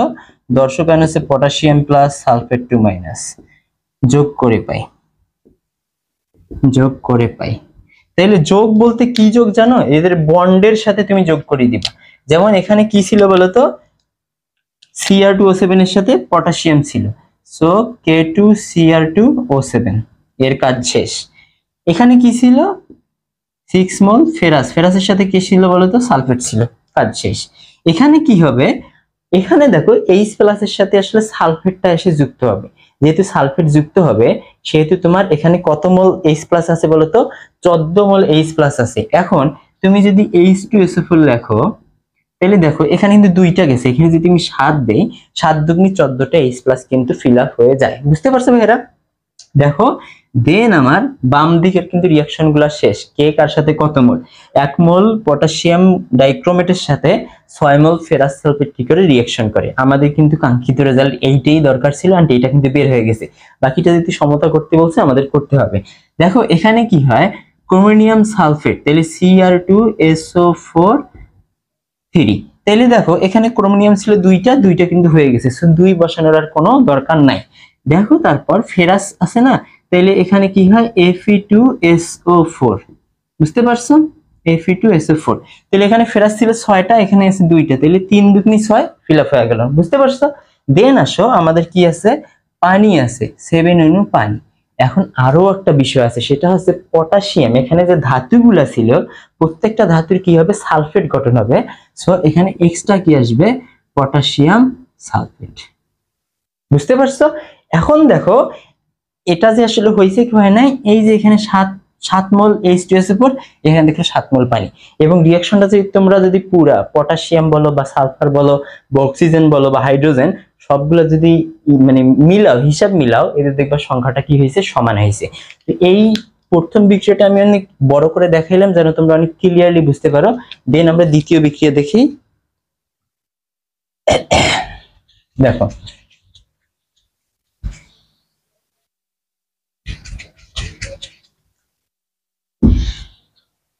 আচ্ছা, দ্বিতীয় বিক্রিয়াটা যদি আমরা দেখি বি নাম্বারে তুমি দেখো কে বলতো জারক এবং কে বিজারক। দ্বিতীয় বিক্রিয়াটাতে দেখলেই বোঝা যাচ্ছে এই হচ্ছে আমাদের জারক। বুঝতে পারছো? এবং ফেরাস সালফেট হচ্ছে বিজারক। সো আমরা যদি ডাইরেক্ট রিঅ্যাকশনটা লিখি যে বিজারণ অর্ধবিক্রিয়া, তাহলে KMnO4 কি করছে বলতো? সরি, KMnO4 তো লেখা যাবে না, আমাদের লিখতে হবে MnO4 মাইনাস। MnO4 মাইনাস কয়টা ইলেকট্রন গ্রহণ করে? 5টা ইলেকট্রন গ্রহণ করে কিসে পরিণত হয়? Mn2 প্লাসে পরিণত হয়। এবং আমি বলছি যে আমাদের জারকে যত মোল অক্সিজেন থাকবে বা যতটা অণু অক্সিজেন থাকবে বা যতটা পরমাণু অক্সিজেন থাকবে, সরি তোমরা একটা জাস্ট মাথায় রেখো, যতটা পরমাণু অক্সিজেন থাকবে, এখানে অক্সিজেনের সংখ্যা কত? 4। এর কি সংখ্যক? সেম সংখ্যক কি উৎপন্ন হবে? পানি। এবং ডাবল সংখ্যক কি উৎপন্ন হবে বলতো? 8 মোল H প্লাস। এইটুক জাস্ট মাথায় রাখবা। দেন আমাদের জারণ অর্ধবিক্রিয়া যেটা আসে জারণ অর্ধবিক্রিয়াতে কে ছিল বলতো? ফেরাস কি Fe2 প্লাস, তাহলে কয়টা ইলেকট্রন সে ত্যাগ করবে? একটা ইলেকট্রন ত্যাগ করে কিসে পরিণত হবে? Fe3 plus. এখন দেখো আমাদের এইটা ক্যালকুলেশনটা করার জন্য কি করা লাগবে? এই 5টা ফেরাস 5 দিয়ে গুণ দিয়ে দিবা, শেষ। দেখো এখন জাস্ট যোগ করে দিবা। এখন যদি আমি যোগ করে দেই তাহলে MnO4 মাইনাস প্লাস হচ্ছে 5 মোল Fe2 প্লাস প্লাস এটা কাটা যাবে প্লাস 8 মোল H প্লাস, এখানে হচ্ছে আমার ম্যাঙ্গানিজ 2 প্লাস প্লাস হচ্ছে 5 মোল Fe3 প্লাস প্লাস হচ্ছে আমাদের 4 মোল পানি। এখন তুমি যদি দর্শক আয়নগুলো যোগ করে দাও তাহলে দেখো রিঅ্যাকশনটা টোটাল কি আসে? KMnO4 প্লাস 5 মোল কি আছে বলতো? ফেরাস সালফেট প্লাস 4 মোল H2SO4। দেন এখানে কি আছে? ম্যাঙ্গানিজ সালফেট প্লাস 5 মোল Fe না, তাহলে 5/2 Fe2SO4 3। কেন আমি 2 লিখলাম নিচে, কারণ হচ্ছে আমাদের ফেরাস ছিল 5টা, যদি আমি 2 নিচে না দেই তাহলে এখানে দেখো 5 দুগুণে 10টা হয়ে যায়। এখন 2 ভাগ যাবে, শুধুমাত্র 5টা ফেরাস থাকবে। দেন এখানে কি থাকে 4 মোল H2O এবং এক্সট্রা কি আসবে পটাশিয়াম সালফেট। বুঝতে পারছো? এখন এই 2টা দিয়ে কি করে দিবা, এদেরকে গুণ করে দিবা, কারণ ওখানে 2 কি অবস্থায় আছে, ভাগ অবস্থায় আছে।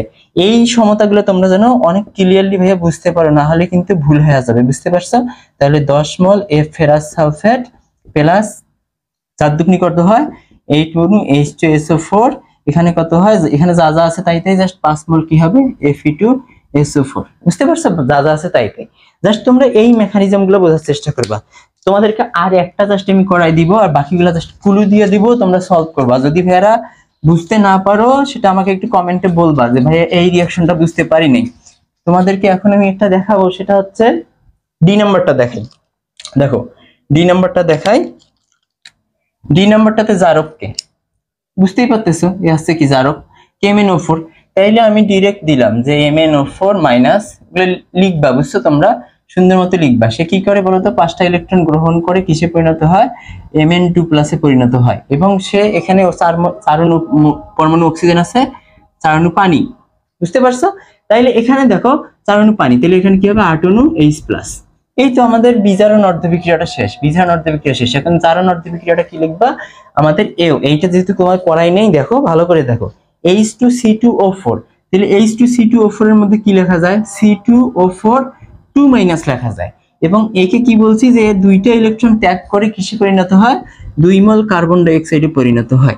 এখন আমার তো এটা মেলাইতে হবে। এটা মেলানোর জন্য কি করবা, দেখো একে যদি আমি 5 দিয়ে গুণ দিই 10 হয়ে যায়, একে 2 দিয়ে গুণ দিই তাহলে কি হয়ে যায়, ও 10 হয়ে যায়। তাইলে কি করবা, একে 2 দিয়ে গুণ দাও, একে 2 দিয়ে গুণ দিলে কি হয় বলো তো, 10 হয়ে যায়। একে 2 দিয়ে গুণ দিলে কি হয়ে যায় বলো তো, 2 হয়ে যায়। আর কোনো ঝামেলা নাই। তাহলে একে কি দিয়ে গুণ দিবা, 5 দিবা, তাহলে 10, তাহলে কত হয় 10। বুঝতে পারছো? দেন তুমি রিঅ্যাকশনটা করে দাও, জাস্ট মেলাবা। বুঝতে পারছো? দেন এগুলো লিখবা, দর্শকান যোগ করে দিবা, অ্যান্সার শেষ। তোমরা সেম ভাবে এখানেও দেখো, এইটা হচ্ছে জারক। বুঝতে পারছো? এখানে কি এইটা জারক, তাহলে এর পরিবর্তিত অবস্থা তোমরা জানো, হাইড্রোজেন সালফেটের পরিবর্তিত অবস্থা তোমরা জানো। আমি শুরুতে দেখাইছি যে কিভাবে এদের পরিবর্তিত হয়। এই 5টা বিক্রিয়া করবা, তাহলে দেখবা আয়ন ইলেকট্রন পদ্ধতিতে যে সমতাকরণ আছে তোমাদের কোনো সমস্যা হবে না। বুঝতে পারছো? সো বাকিগুলো তোমরা একটু করে দরকার হয় কমেন্টে পিক পাঠাবা। বুঝতে পারছো? Thank you.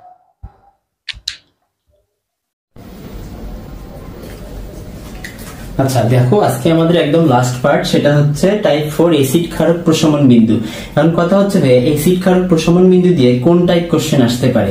এসিড ক্ষারক প্রশমন বিন্দু দ্বারা প্রশমন বিন্দু সংক্রান্ত যে কোশ্চেনটা আছে, এখন এই যে প্রশমন বিন্দু, এইটা হচ্ছে আমাদের পিএইচ কত রেঞ্জে একটা নির্দেশক তার কালার পরিবর্তন করতেছে, সেই বিন্দুটাই হচ্ছে আমাদের প্রশমন বিন্দু। যদি আমরা এই নির্দেশকের কথা চিন্তা করি, তাহলে আমাদের টোটাল 4টা নির্দেশক আছে। 4টা নির্দেশকের নাম হচ্ছে ফেনোফথেলিন, থাইমাল ব্লু, মিথাইল অরেঞ্জ এবং মিথাইল রেড। এবং এই 4টা নির্দেশক মনে রাখার ট্রিক্স আমি তোমাদের একটু বলে দিতেছি। সেটা হচ্ছে আমাদের সবল অ্যাসিড এবং সবল ক্ষারের ক্ষেত্রে 4টা নির্দেশকই ব্যবহার হবে। মিথাইল অরেঞ্জ, মিথাইল রেড, ফেনোফথেলিন এবং থাইমাল ব্লু, 4টা নির্দেশকই সবল অ্যাসিড এবং সবল ক্ষারের ক্ষেত্রে ব্যবহৃত হবে, এবং দুর্বল অ্যাসিড এবং দুর্বল ক্ষারের ক্ষেত্রে কোনোটাই ব্যবহার হবে না। তার মানে কি, তোমাদের এই দুইটা কিন্তু যদি এমসিকিউতে আসে যে এদের ক্ষেত্রে কোন নির্দেশক ব্যবহৃত হবে বা কোন নির্দেশক ব্যবহৃত হবে না, তাহলে কিন্তু তোমরা এই অ্যানসারটা ইজিলি করতে পারবা। এখন অ্যাসিড ক্ষার প্রশমন বিন্দু সংক্রান্ত ম্যাথের ক্ষেত্রে তোমার বুঝতে হবে যে আসলে প্রশমন বিক্রিয়া কি। প্রশমন বিক্রিয়া হচ্ছে ভাইয়া একটা অ্যাসিড এবং একটা ক্ষারের বিক্রিয়ায় লবণ এবং পানি উৎপন্ন হয়, এবং এই বিক্রিয়াটাকে কি বলা হয়, প্রশমন বিক্রিয়া বলা হয়। কেন প্রশমন বিক্রিয়া বলা হয়, কারণ এটা প্রশমিত করে দেয়। কাকে প্রশমিত করে দেয়, একটা অ্যাসিডের তীব্রতা এবং একটা ক্ষারের তীব্রতাকে সে প্রশমন করে দেয়। সাপোজ একটা অ্যাসিডের পিএইচ হচ্ছে তোমার 7 এর থেকে কম এবং একটা ক্ষারের পিএইচ হচ্ছে 7 এর থেকে বেশি। যখন এটা লবণ এবং পানি উৎপন্ন করতেছে, উক্ত লবণ এবং উক্ত পানি দুইটারই পিএইচ হচ্ছে আমাদের 7 বা নিউট্রাল। সো বুঝতেছো কেন প্রশমন বিক্রিয়া বলা হয়। এই প্রশমন বিক্রিয়ার বিন্দুটা আমাদের এখন নির্ণয় করা লাগবে। এখন আমরা কিন্তু অলরেডি দুইটার ক্ষেত্রে বুঝতে পারছি যে একটা সবল অ্যাসিড সবল ক্ষার এবং দুর্বল অ্যাসিড দুর্বল ক্ষার, এবং বাকি থাকলো আমাদের দুর্বল অ্যাসিড সবল ক্ষার এবং সবল অ্যাসিড দুর্বল ক্ষার এই দুইটা টার্ম। এই দুইটা টার্মের জন্য নির্দেশক যে চারটা আছে, চারটা নির্দেশকের কোন কোন নির্দেশকটা ব্যবহার করা হয় সেইটা আমরা দেখব। তো আমি একটা ট্রিক্স লিখি, জাস্ট তুমি দেখো যে সব অ্যাড, টিভিতে আসলে অনেক সময় অ্যাড দেয় না, সব অ্যাডে মিমি ডান্স করে, বুঝতে পারছো? মিমি কি করে ডান্স করে দেখো না, যে টিভি চ্যানেল খুললেই যে বিভিন্ন রকমের অ্যাড, ডান্স করা করি অ্যাড। তো এইখানে দেখো মিতে হচ্ছে দুইটা মিতে আমি আগে বলতেছি না, এই যে সবতে হচ্ছে সবল এবং অ্যাডতে হচ্ছে অ্যাসিড, তার মানে সবল অ্যাসিড, সবল অ্যাসিড এবং দুর্বল ক্ষারের ক্ষেত্রে কোন কোন নির্দেশক আমাদের ব্যবহৃত হয়? মিতে হচ্ছে আমাদের মিথাইল অরেঞ্জ, কি অরেঞ্জ? মিথাইল অরেঞ্জ, এবং আরেকটা হচ্ছে আমাদের মিথাইল রেড, বুঝতে পারছো? মিথাইল অরেঞ্জ এবং মিথাইল রেড। তাইলে বাকি আমাদের কে কে থাকে দুইটা, একটা হচ্ছে ফেনফথ্যালিন এবং থাইমাল ব্লু। তোমরা এখানে এমনিতেই ওটা মনে রাখতে পারবো, তোমরা বলতে পারো যে ভাইয়া এখানে যে মিমিকে দেখা সে কি হয়ে গেছে, ফিদা হয়ে গেছে, বুঝতে পারছো? কে ফিদা হয়ে গেছে? 2 নাম্বারটা ফিদা হয়ে গেছে, মানে এই 2 নাম্বার, বুঝতে পারছো? তো ফিদা মানে কি, জাস্ট ফিদাকে কি বলতে পারো যে ফেথা। ফেথাতে হচ্ছে তোমার ফেনফথ্যালিন আর একটা হচ্ছে তোমার থাইমল ব্লু, বুঝতে পারছো? থাইমল ব্লু তোমরা একটু সুন্দরভাবে লিখে নিবা, নোট করবা, তাহলে তোমাদের জন্য ভাইয়ারা ইজি হবে। তো এই যে নির্দেশক যে চারটার নাম কোনটা কোথায় ব্যবহৃত হয় তোমরা এই ব্যাপারটা বুঝতে পারলা। এখন তোমাদের সিকিউ কোশ্চেনে যেটা আসে, উদ্দীপকে তোমাদের যৌগ দেয়া থাকে যে এই যৌগ, এর ক্ষেত্রে কোন নির্দেশকটি গ্রহণ উপযোগী বা এর গ্রাফ অঙ্কন করো। তাইলে আমি তোমরা নির্দেশক লিখতে পারো ভাই ইজিলি।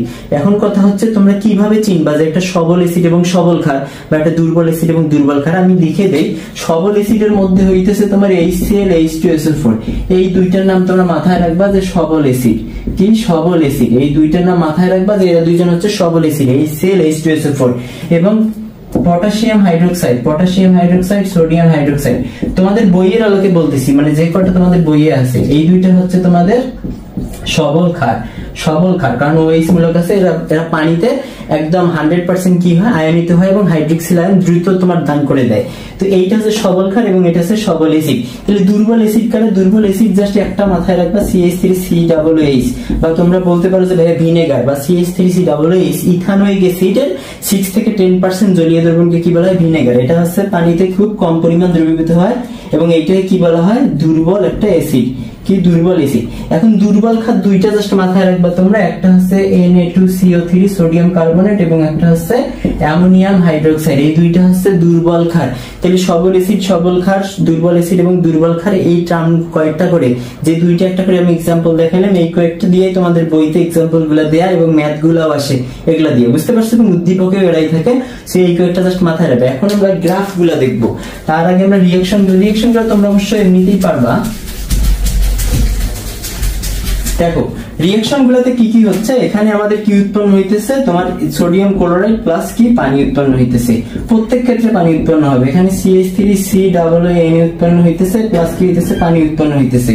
এখানে কি উৎপন্ন হইতেছে, অ্যামোনিয়াম ক্লোরাইড প্লাস কি হইতেছে, পানি উৎপন্ন হইতেছে। এখানে কি তুমি এখানে রিঅ্যাকশনই দিবা না, এখানে কি বলবা যে এরা আয়নিত অবস্থায় থাকে এবং এর কোনো গ্রাফও নাই, সো এইটা আসার কোনো চান্স নাই। এটা আসলে কি হবে জানো, যে তুমি ডিরেক্ট লিখে দিবা যে এর ক্ষেত্রে কোনো নির্দেশক ব্যবহৃত হয় না। এখন আসো আমরা যদি একটু ডিটেইলসে বলতে যাই, তোমাদের এক্সাম একটু ডিটেইলসে খাতায় লেখা লাগবে, তো এইটা দিয়ে শুরু করি। এর ক্ষেত্রে কি লিখবা, যে এর আসলে অ্যাসিড ক্ষার প্রশমনের যে সাম্য ধ্রুবকটা আছে, এটা আছে পানির আয়নীকরণ, অটো আয়নীকরণ ধ্রুবকের কি বিপরীত। এর মান কত তোমরা বলো তো, 1×10⁻⁷। এখানে কে কে আছে, হাইড্রোক্সিল আয়ন আছে এবং কি হাইড্রোনিয়াম আয়ন আছে। কে কে, একে তুমি হাইড্রোক্সিল বলতে পারো বা হাইড্রোনিয়াম বলতে পারো, H3O পজিটিভ। তো এরকম দুইটা আছে, যেহেতু আমি স্কয়ার দিয়ে দিলাম, তাহলে ভ্যালুটা আসে টোটাল কি, যদি আমরা ইনভার্স করে দেই 10⁻14, যা কি মিন করে, যে এখানে কোন প্রকার অ্যাসিড এবং ক্ষার অবশিষ্ট নাই এবং পুরোপুরি বিক্রিয়াটা কি হয়েছে, সমাপ্ত হয়েছে। তাইলে থাকলো কারা কারা বলতো, সোডিয়াম প্লাস থাকলো এবং ক্লোরাইড মাইনাস, এরা দুইজনে কি ফর্ম করবে, লবণ ফর্ম করবে। দুইজন লবণ ফর্ম করলে এদের ইয়া কি হবে বলতো, পিএইচ কত হবে, 7। তো আমরা আসো এখন গ্রাফগুলো দেখবো, এইভাবে তোমরা বাকিগুলো ব্যাখ্যা করবা। দেখো গ্রাফ আঁকার টেকনিকটা বলতেছি, গ্রাফটা কিভাবে আঁকাবা, জাস্ট এভাবে দিবা, এর ক্ষেত্রে এভাবে দিবা, এর ক্ষেত্রে এভাবে দিবা। এর ক্ষেত্রে কি করে দিবা, এরকম করে দিবা, এর ক্ষেত্রে এরকম করে দিবা, এর ক্ষেত্রে এভাবে নিয়ে এসে এরকম করে দিবা। বুঝতে পারছো? মানে খুব দ্রুত আঁকার জন্য এদিক দিয়ে আমাদের পিএইচ, এদিক দিয়ে পিএইচ, এদিক দিয়ে পিএইচ। বুঝতে পারছো? তোমরা আগে গ্রাফে কিন্তু আগে বিন্দুগুলা দিবা না, বিন্দুগুলা আগে দিলে কিন্তু পরে দেখা যায় মেলাইতে অনেক ঝামেলা হয়। এগুলো স্কেল দিয়ে দিবা, তখন অনেক সুন্দর লাগবে। আমি জাস্ট বোঝানোর জন্য বলতেছি। এর প্রশমন বিন্দু পিএইচ কত বলো তো? এর পিএইচ হচ্ছে 7। এর পিএইচ কত? প্রশমন বিন্দু পিএইচ হচ্ছে তোমার 8.8। এর পিএইচ কত? প্রশমন বিন্দু পিএইচ হচ্ছে তোমার 5.25। বুঝতে পারছো? 5.27। এখন এই যে এখানে তুমি একটা জিনিস দিয়ে দিবা, এখানে একটা জিনিস দিয়ে দিবা, এখানে দিবা, এখানে দিবা, প্রত্যেক ক্ষেত্রে সেম দিয়ে দিবা। বুঝতে পারছো? এখানে কাকে দিবা? Phenolphthalein, phenolphthalein. এবং এখানে কি দিবা? Methyl orange, methyl orange. প্রত্যেক ক্ষেত্রে এরকম লিখে দিবা। আর নিচে কি দিয়ে দিবা বলো তো? সোডিয়াম হাইড্রোক্সাইড যোগ, সোডিয়াম হাইড্রোক্সাইড যোগ। বুঝতে পারছো? এইভাবে জাস্ট দিয়ে দিবে, তাহলে গ্রাফগুলো হয়ে যাবে। এই হচ্ছে আমাদের টাইপ 4 এর যে কোশ্চেন গুলো আসে এবং গ্রাফ কিভাবে আমরা বসাবো, গ্রাফ আঁকার টেকনিক এবং নির্দেশক কিভাবে বুঝতে পারো, এই টোটাল প্রসিডিউরটা তোমরা এই ফলো করে জাস্ট এক্সামে লিখবা। এবং এমসিকিউ গুলোও তোমরা অলরেডি বুঝতে পারছো। এবং এই যে পিএইচ, এই যে প্রশমন বিন্দুগুলো, এগুলো খুব ভালোভাবে আর মাথায় রাখবা। বুঝতে পারছো? দেন আমরা এখন সিকিউ সলভ করি। দেখো আমরা যদি কোশ্চেন একে আসি, দুইটা দ্রবণ দিছি, এক্স দ্রবণ এবং একটা ওয়াই দ্রবণ, এবং গ নম্বরে বলছে যে এক্স দ্রবণকে কিভাবে ডেসিমোলার দ্রবণে রূপান্তরিত করা যাবে, এবং ঘ নম্বরে বলছে ওয়াই দ্রবণ দ্বারা এক্স দ্রবণকে পূর্ণ প্রশমিত করা যাবে কিনা বা পূর্ণ প্রশমিত হবে কিনা। তো এই কোশ্চেনটা সলভের ক্ষেত্রে তোমরা একটু যদি চাও যে পজ করে আগে সলভ করে তারপর মেলাইতে পারো, সেটা বরং বেস্ট হয়। বুঝতে পারছো?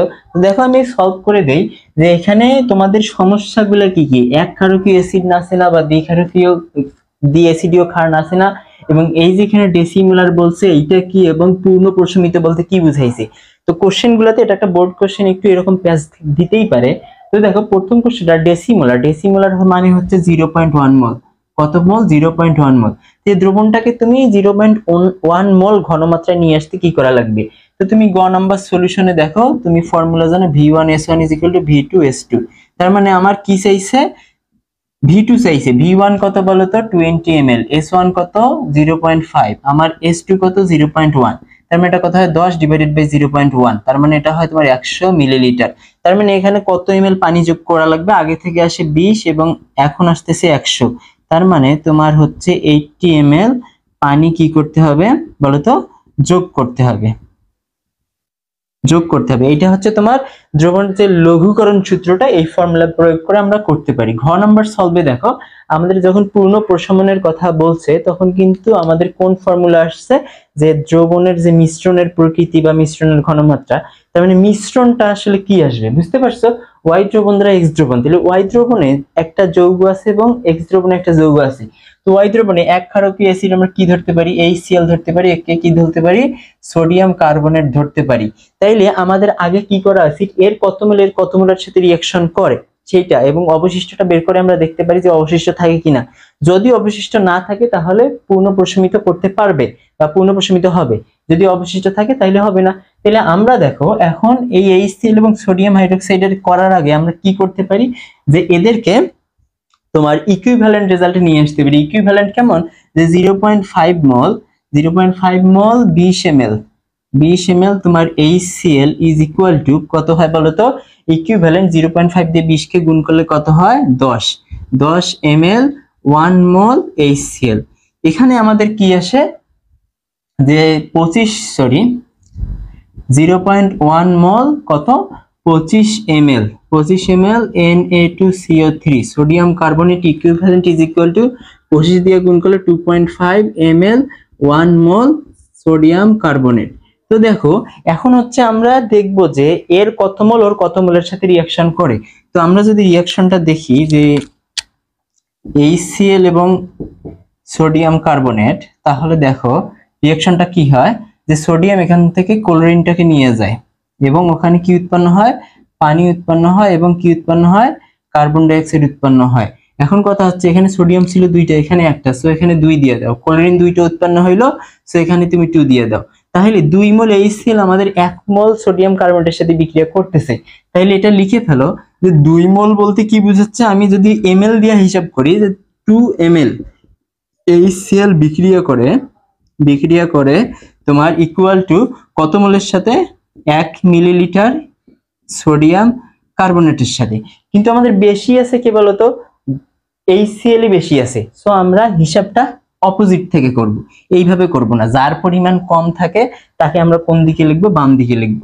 যে 2 ml সরি এর 1 ml বিক্রিয়া করে কত ml এর সাথে বলতো, Na2 carbon dioxide is equal to কতর সাথে বিক্রিয়া করে, 1 ml সরি 2 ml HCl এর সাথে।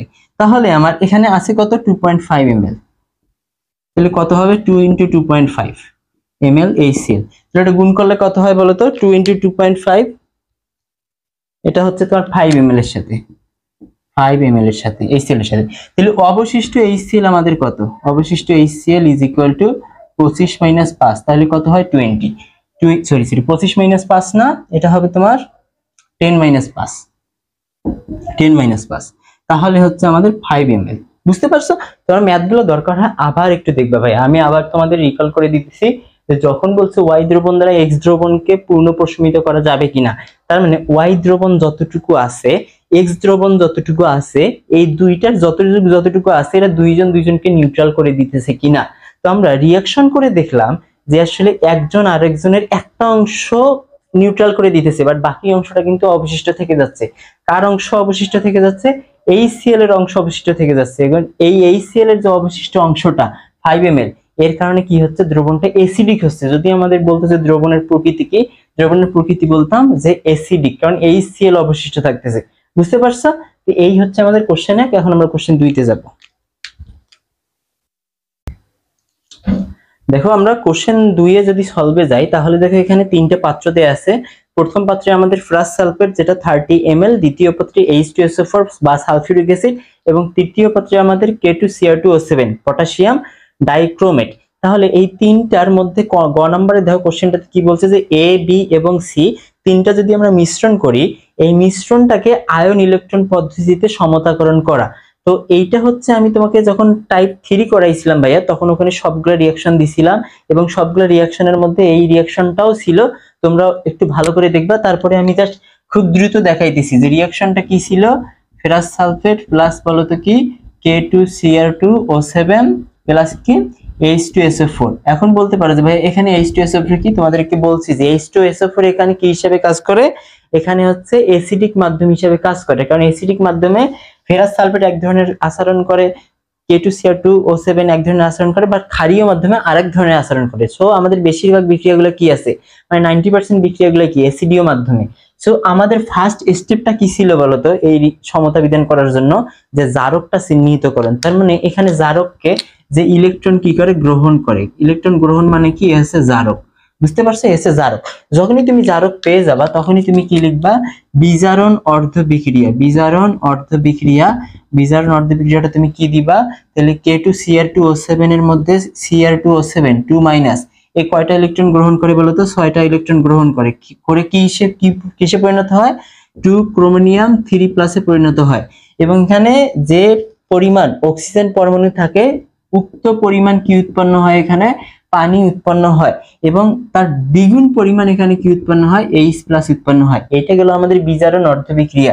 এখন যদি আমরা আসি জারণ অর্ধ বিক্রিয়া, তাহলে হবে জারণ কার ঘটছে, Fe2+ এর। Fe2+ কি করছে, একটা ইলেকট্রন ত্যাগ করে Fe3+ এ পরিণত হয়েছে।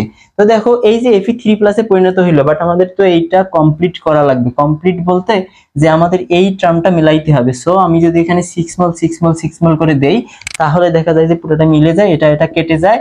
এবং এখানে কি থাকে, Cr2O7 2- প্লাস হচ্ছে 6 Fe2+ প্লাস কি থাকতেছে 14 mol H+, এখানে কি থাকতেছে 2 mol Cr3+ প্লাস 7 অণু পানি প্লাস কি বলতো 6 mol Fe3+ থাকতেছে। এখন আমরা কি করব, দর্শক আয়নগুলো যোগ করে দিব। এখানে দর্শক আয়ন কি ছিল, K2Cr2 কি বলতো O7 প্লাস হচ্ছে এখানে কি ছিল, ফেরাস সালফেট, তার মানে 6 mol FeSO4 প্লাস এখানে যদি আমরা সালফেট যুক্ত করি তাহলে এটা 7 কত হয়ে যাবে, 14 হয়ে যাবে। কেন ভাইয়ারা, কারণ এই যে H2SO4 এর 7 দুগুণে 14 হয়ে গেছে। এখানে কি দিব আমরা, Cr2SO4 3। এই যে এখানে ক্রোমিয়াম 2টা ছিল, এখানে 2টা দিছি। সো এখানে 2 দেওয়ার কোনো মানে হয় না। সো এখানে 7 অণু পানি ছিল আগেরই, এখানে কি ফেরাস সালফেট, তার মানে 6 ছিল 3 দিলাম। কেন, কারণ হচ্ছে এখানে 3টা অলরেডি চলে আসবে। দেখো সালফেট 3, এবং আমরা এক্সট্রা কি আছে পটাশিয়াম সালফেট। এই হচ্ছে আমাদের ফাইনাল রিঅ্যাকশনটা। বুঝতে পারছো তোমরা? টাইপ 3টা যদি এটা কারো বুঝতে অসুবিধা হয়, দরকার হয় টাইপ 3টা তোমরা কি করবা, আবার ওইটা ভিডিওটা ভালো করে দেখো, তাহলে তোমাদের জন্য ইজি হবে। এখন দেখো আমরা ঘ নাম্বার সলভে যাই। ঘ নাম্বারে কি বলছে দেখো, ঘ নাম্বারে বলছে যে বি পাত্রে কি যোগ করার কথা বলছে, সোডিয়াম হাইড্রোক্সাইড। সোডিয়াম হাইড্রোক্সাইড একটা কি ক্ষার। তাহলে ঘতে ঘটনাটা কি ঘটছে, ঘতে আছে আগে থেকে H2SO4, কি যোগ করতে বলছে, সোডিয়াম হাইড্রোক্সাইড। এখন দেখো এই হচ্ছে একটা কি বলতো, এরা দুইজনে কি একটা সবল অ্যাসিড এবং একটা সবল কি বলো ক্ষার, একটা সবল অ্যাসিড এবং একটা কি সবল ক্ষার, সবল অ্যাসিড এবং কি সবল ক্ষার। তাহলে সবল অ্যাসিড এবং সবল ক্ষারের ক্ষেত্রে কোন নির্দেশক আমি বলছি, অল টাইপ অফ নির্দেশক। বুঝতে পারছো? যে কোনো নির্দেশক তুমি ব্যবহার করতে পারো, phenolphthalein, thymol blue, methyl orange, methyl জেড, যে কোনো ধরনের নির্দেশক তুমি ব্যবহার করতে পারবে। এবং গ্রাফটা তুমি কিভাবে দেখাবা, গ্রাফটা দেখাবা এভাবে এসে এভাবে চলে গেছে, এবং এই যে বিন্দুতে চলে গেছে ওই বিন্দুটাকে তুমি 10 দ্বারা ডিনোট করবা, এবং যে বিন্দুতে স্টার্ট হয়েছে ওই বিন্দুটাকে 4 দ্বারা ডিনোট করবে। এখন এটাকে 2, এটাকে 6, এটাকে তুমি 8, সরি এইটা একটু উপরে দিয়ে দিবা, এন্ড এই যে ডট ডট ডট দিয়ে দিবা, কারণ এর হচ্ছে প্রসারণ বিন্দু কত 7 লিখে দিবা। এবং এখানে একটা নির্দেশক দিয়ে দিবা, এখানে একটা নির্দেশক দিয়ে দিবা। এখানে কোন নির্দেশক নিচে, যেটা তোমার এর নিচে থাকে 7 এর নিচে, সেটা হচ্ছে তোমার মিথাইল অরেঞ্জ। কি অরেঞ্জ? Methyl orange. মিথাইল অরেঞ্জটা লিখে দিবা, মিথাইল অরেঞ্জ। এবং এখানে কি দিবা, ফেনফথ্যালিন। বুঝতে পারছো? ফেনফথ্যালিন। এই হয়ে গেল তোমাদের মনে করো ঘ নম্বরের সলভটা। দেখো আমাদের আজকের ওয়ান শট সিকিউ সলভ ক্লাসের একদম লাস্ট ম্যাথ, এই ম্যাথটা করেই আমরা আজকের ক্লাস শেষ করব। একটু ধৈর্য সহকারে ভাইয়ারা দেখো, এখানে গ নম্বরে বলছে এ পাত্রের ঘনমাত্রাকে সেমিমোলারে প্রকাশ করতে কি ব্যবস্থা গ্রহণ করতে হবে। তাহলে দেখো আমি যদি এটাতে সলভে যাই, গ নম্বরের সলভে যাই, সেমিমোলার দ্রবণ প্রকাশ করতে বলছে, তাহলে আছে কি ভাইয়া 10% W/V সলিউশন আছে। তোমারে বলছি যে এই টাইপ ম্যাথ করার জন্য আমাদের ফর্মুলা কি 10x divided by m। m কত বলো তো, H2SO4 এর কত আণবিক ভর, তাহলে 10, পার্সেন্টেজ কত দেয়া 10 দেয়া, তাহলে আণবিক ভর কত 98। তাহলে এটা কত আসে বলো তো, আমাদের 100/98, তাহলে আমাদের আসে 1.020। বুঝতে পারছি? এত মোল আসে। তাহলে আমাদের কি করতে হবে, 0.5 এ নিয়ে আসতে হবে। সেমিমোলার মানে কি, অনেকে আবার এই ব্যাপারটা বুঝে না। সেমিমোলার মানে 0.5 মোল। 0.5 মোল, যে দ্রবণের ঘনমাত্রা 0.5 মোল তাকে বলা হয় সেমিমোলার দ্রবণ। বুঝতে পারছো? তাহলে আমাদের এইটা হচ্ছে S1, V1 কত দেয়া 500 ml দেয়া আছে, 500 ml দেয়া আছে। তাহলে আমাদের S2 কত করতে বলছে, S2 করতে বলছে 0.5। তাহলে আমাদের লাগবে কাকে, V2 কে লাগবে। তাহলে ফর্মুলাতে বসায় দাও S1 V1 divided by S2। S1 V1 কত 1.020, V1 কত 500 ডিভাইডেড বাই 0.5। তাহলে কত হয় বলতো, গুণন হচ্ছে আমাদের 500 ডিভাইডেড বাই 0.5, তোমার 1020.40। তাহলে 1020.40। তাহলে আমাদের কি করা লাগবে বলতো, দ্রবণে কি করা লাগবে, পানি যোগ করা লাগবে। কত মোল পানি যোগ করবা, 500 ml আছে, এটাকে জাস্ট 500 মাইনাস করবা, তাহলে কত হয় 520.40 মিলিলিটার পানি কি করতে হবে, যোগ করতে হবে। কি করতে হবে, যোগ করতে হবে। 520.40 মিলিলিটার পানি কি করতে হবে, যোগ করতে হবে। এটা করলেই হয়ে যাবে। দেন ঘ নাম্বার কোশ্চেনটাতে যদি ভাই আমরা আসি, ঘ নাম্বার বলছে দ্রবণের প্রকৃতি নির্ণয় করো। দ্রবণের প্রকৃতি নির্ণয়ের ক্ষেত্রে আমরা কি কি করতে পারি, দেখো ঘটনাগুলা। এ ও বি পাত্রের মিশ্রণের প্রকৃতি। তাহলে এ পাত্রের আমরা কত বের হইলো, আচ্ছা 10x/m 100/98। তাহলে আমাদের কত বের হইছে, প্রথম পাত্রের ঘনমাত্রা S1 বলতো 1.020। তাহলে আমরা ইকুইভ্যালেন্ট একটা রেজাল্টে আসব। তাহলে 500 মিলিলিটার 1.020 মোল H2SO4। H2SO4 ইকুইভ্যালেন্ট কত হয়, গুণন কত আমাদের 500। তাহলে আসে আমাদের 510 মিলিলিটার, 510, আচ্ছা দশমিকটা লিখে ফেলি, 20 মিলিলিটার 1 মোল কি বলতো H2SO4। এবং আমরা যদি এইটাকে ইকুইভ্যালেন্ট নিয়ে আসি, সেমিমোলার মানে কত 0.5, তাহলে হচ্ছে আমাদের 500 মিলিলিটার 0.5 m H2SO4 সমান কত বলতো, 500 গুণন 0.5, তাহলে হচ্ছে আমাদের 250 মিলিলিটার 1 মোল কি বলতো আমাদের সোডিয়াম হাইড্রোক্সাইড।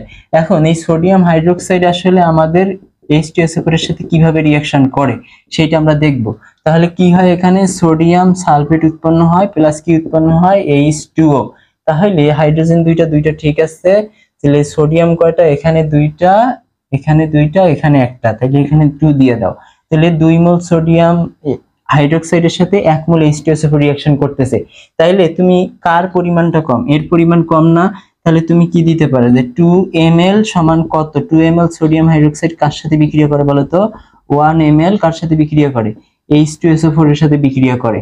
তাহলে আমার আছে কত বলো তো, 250। 250 কত সাথে বিক্রিয়া করবে, 1/2 গুণন 250 ইজ ইকুয়াল টু কত হয় বলো তো, 125 ml H2SO4 এর সাথে। তোমরা একটু আগে থেকে যদি করছো তারা একটু মিলাইতে পারবে, 125 এর সাথে বিক্রিয়া করে।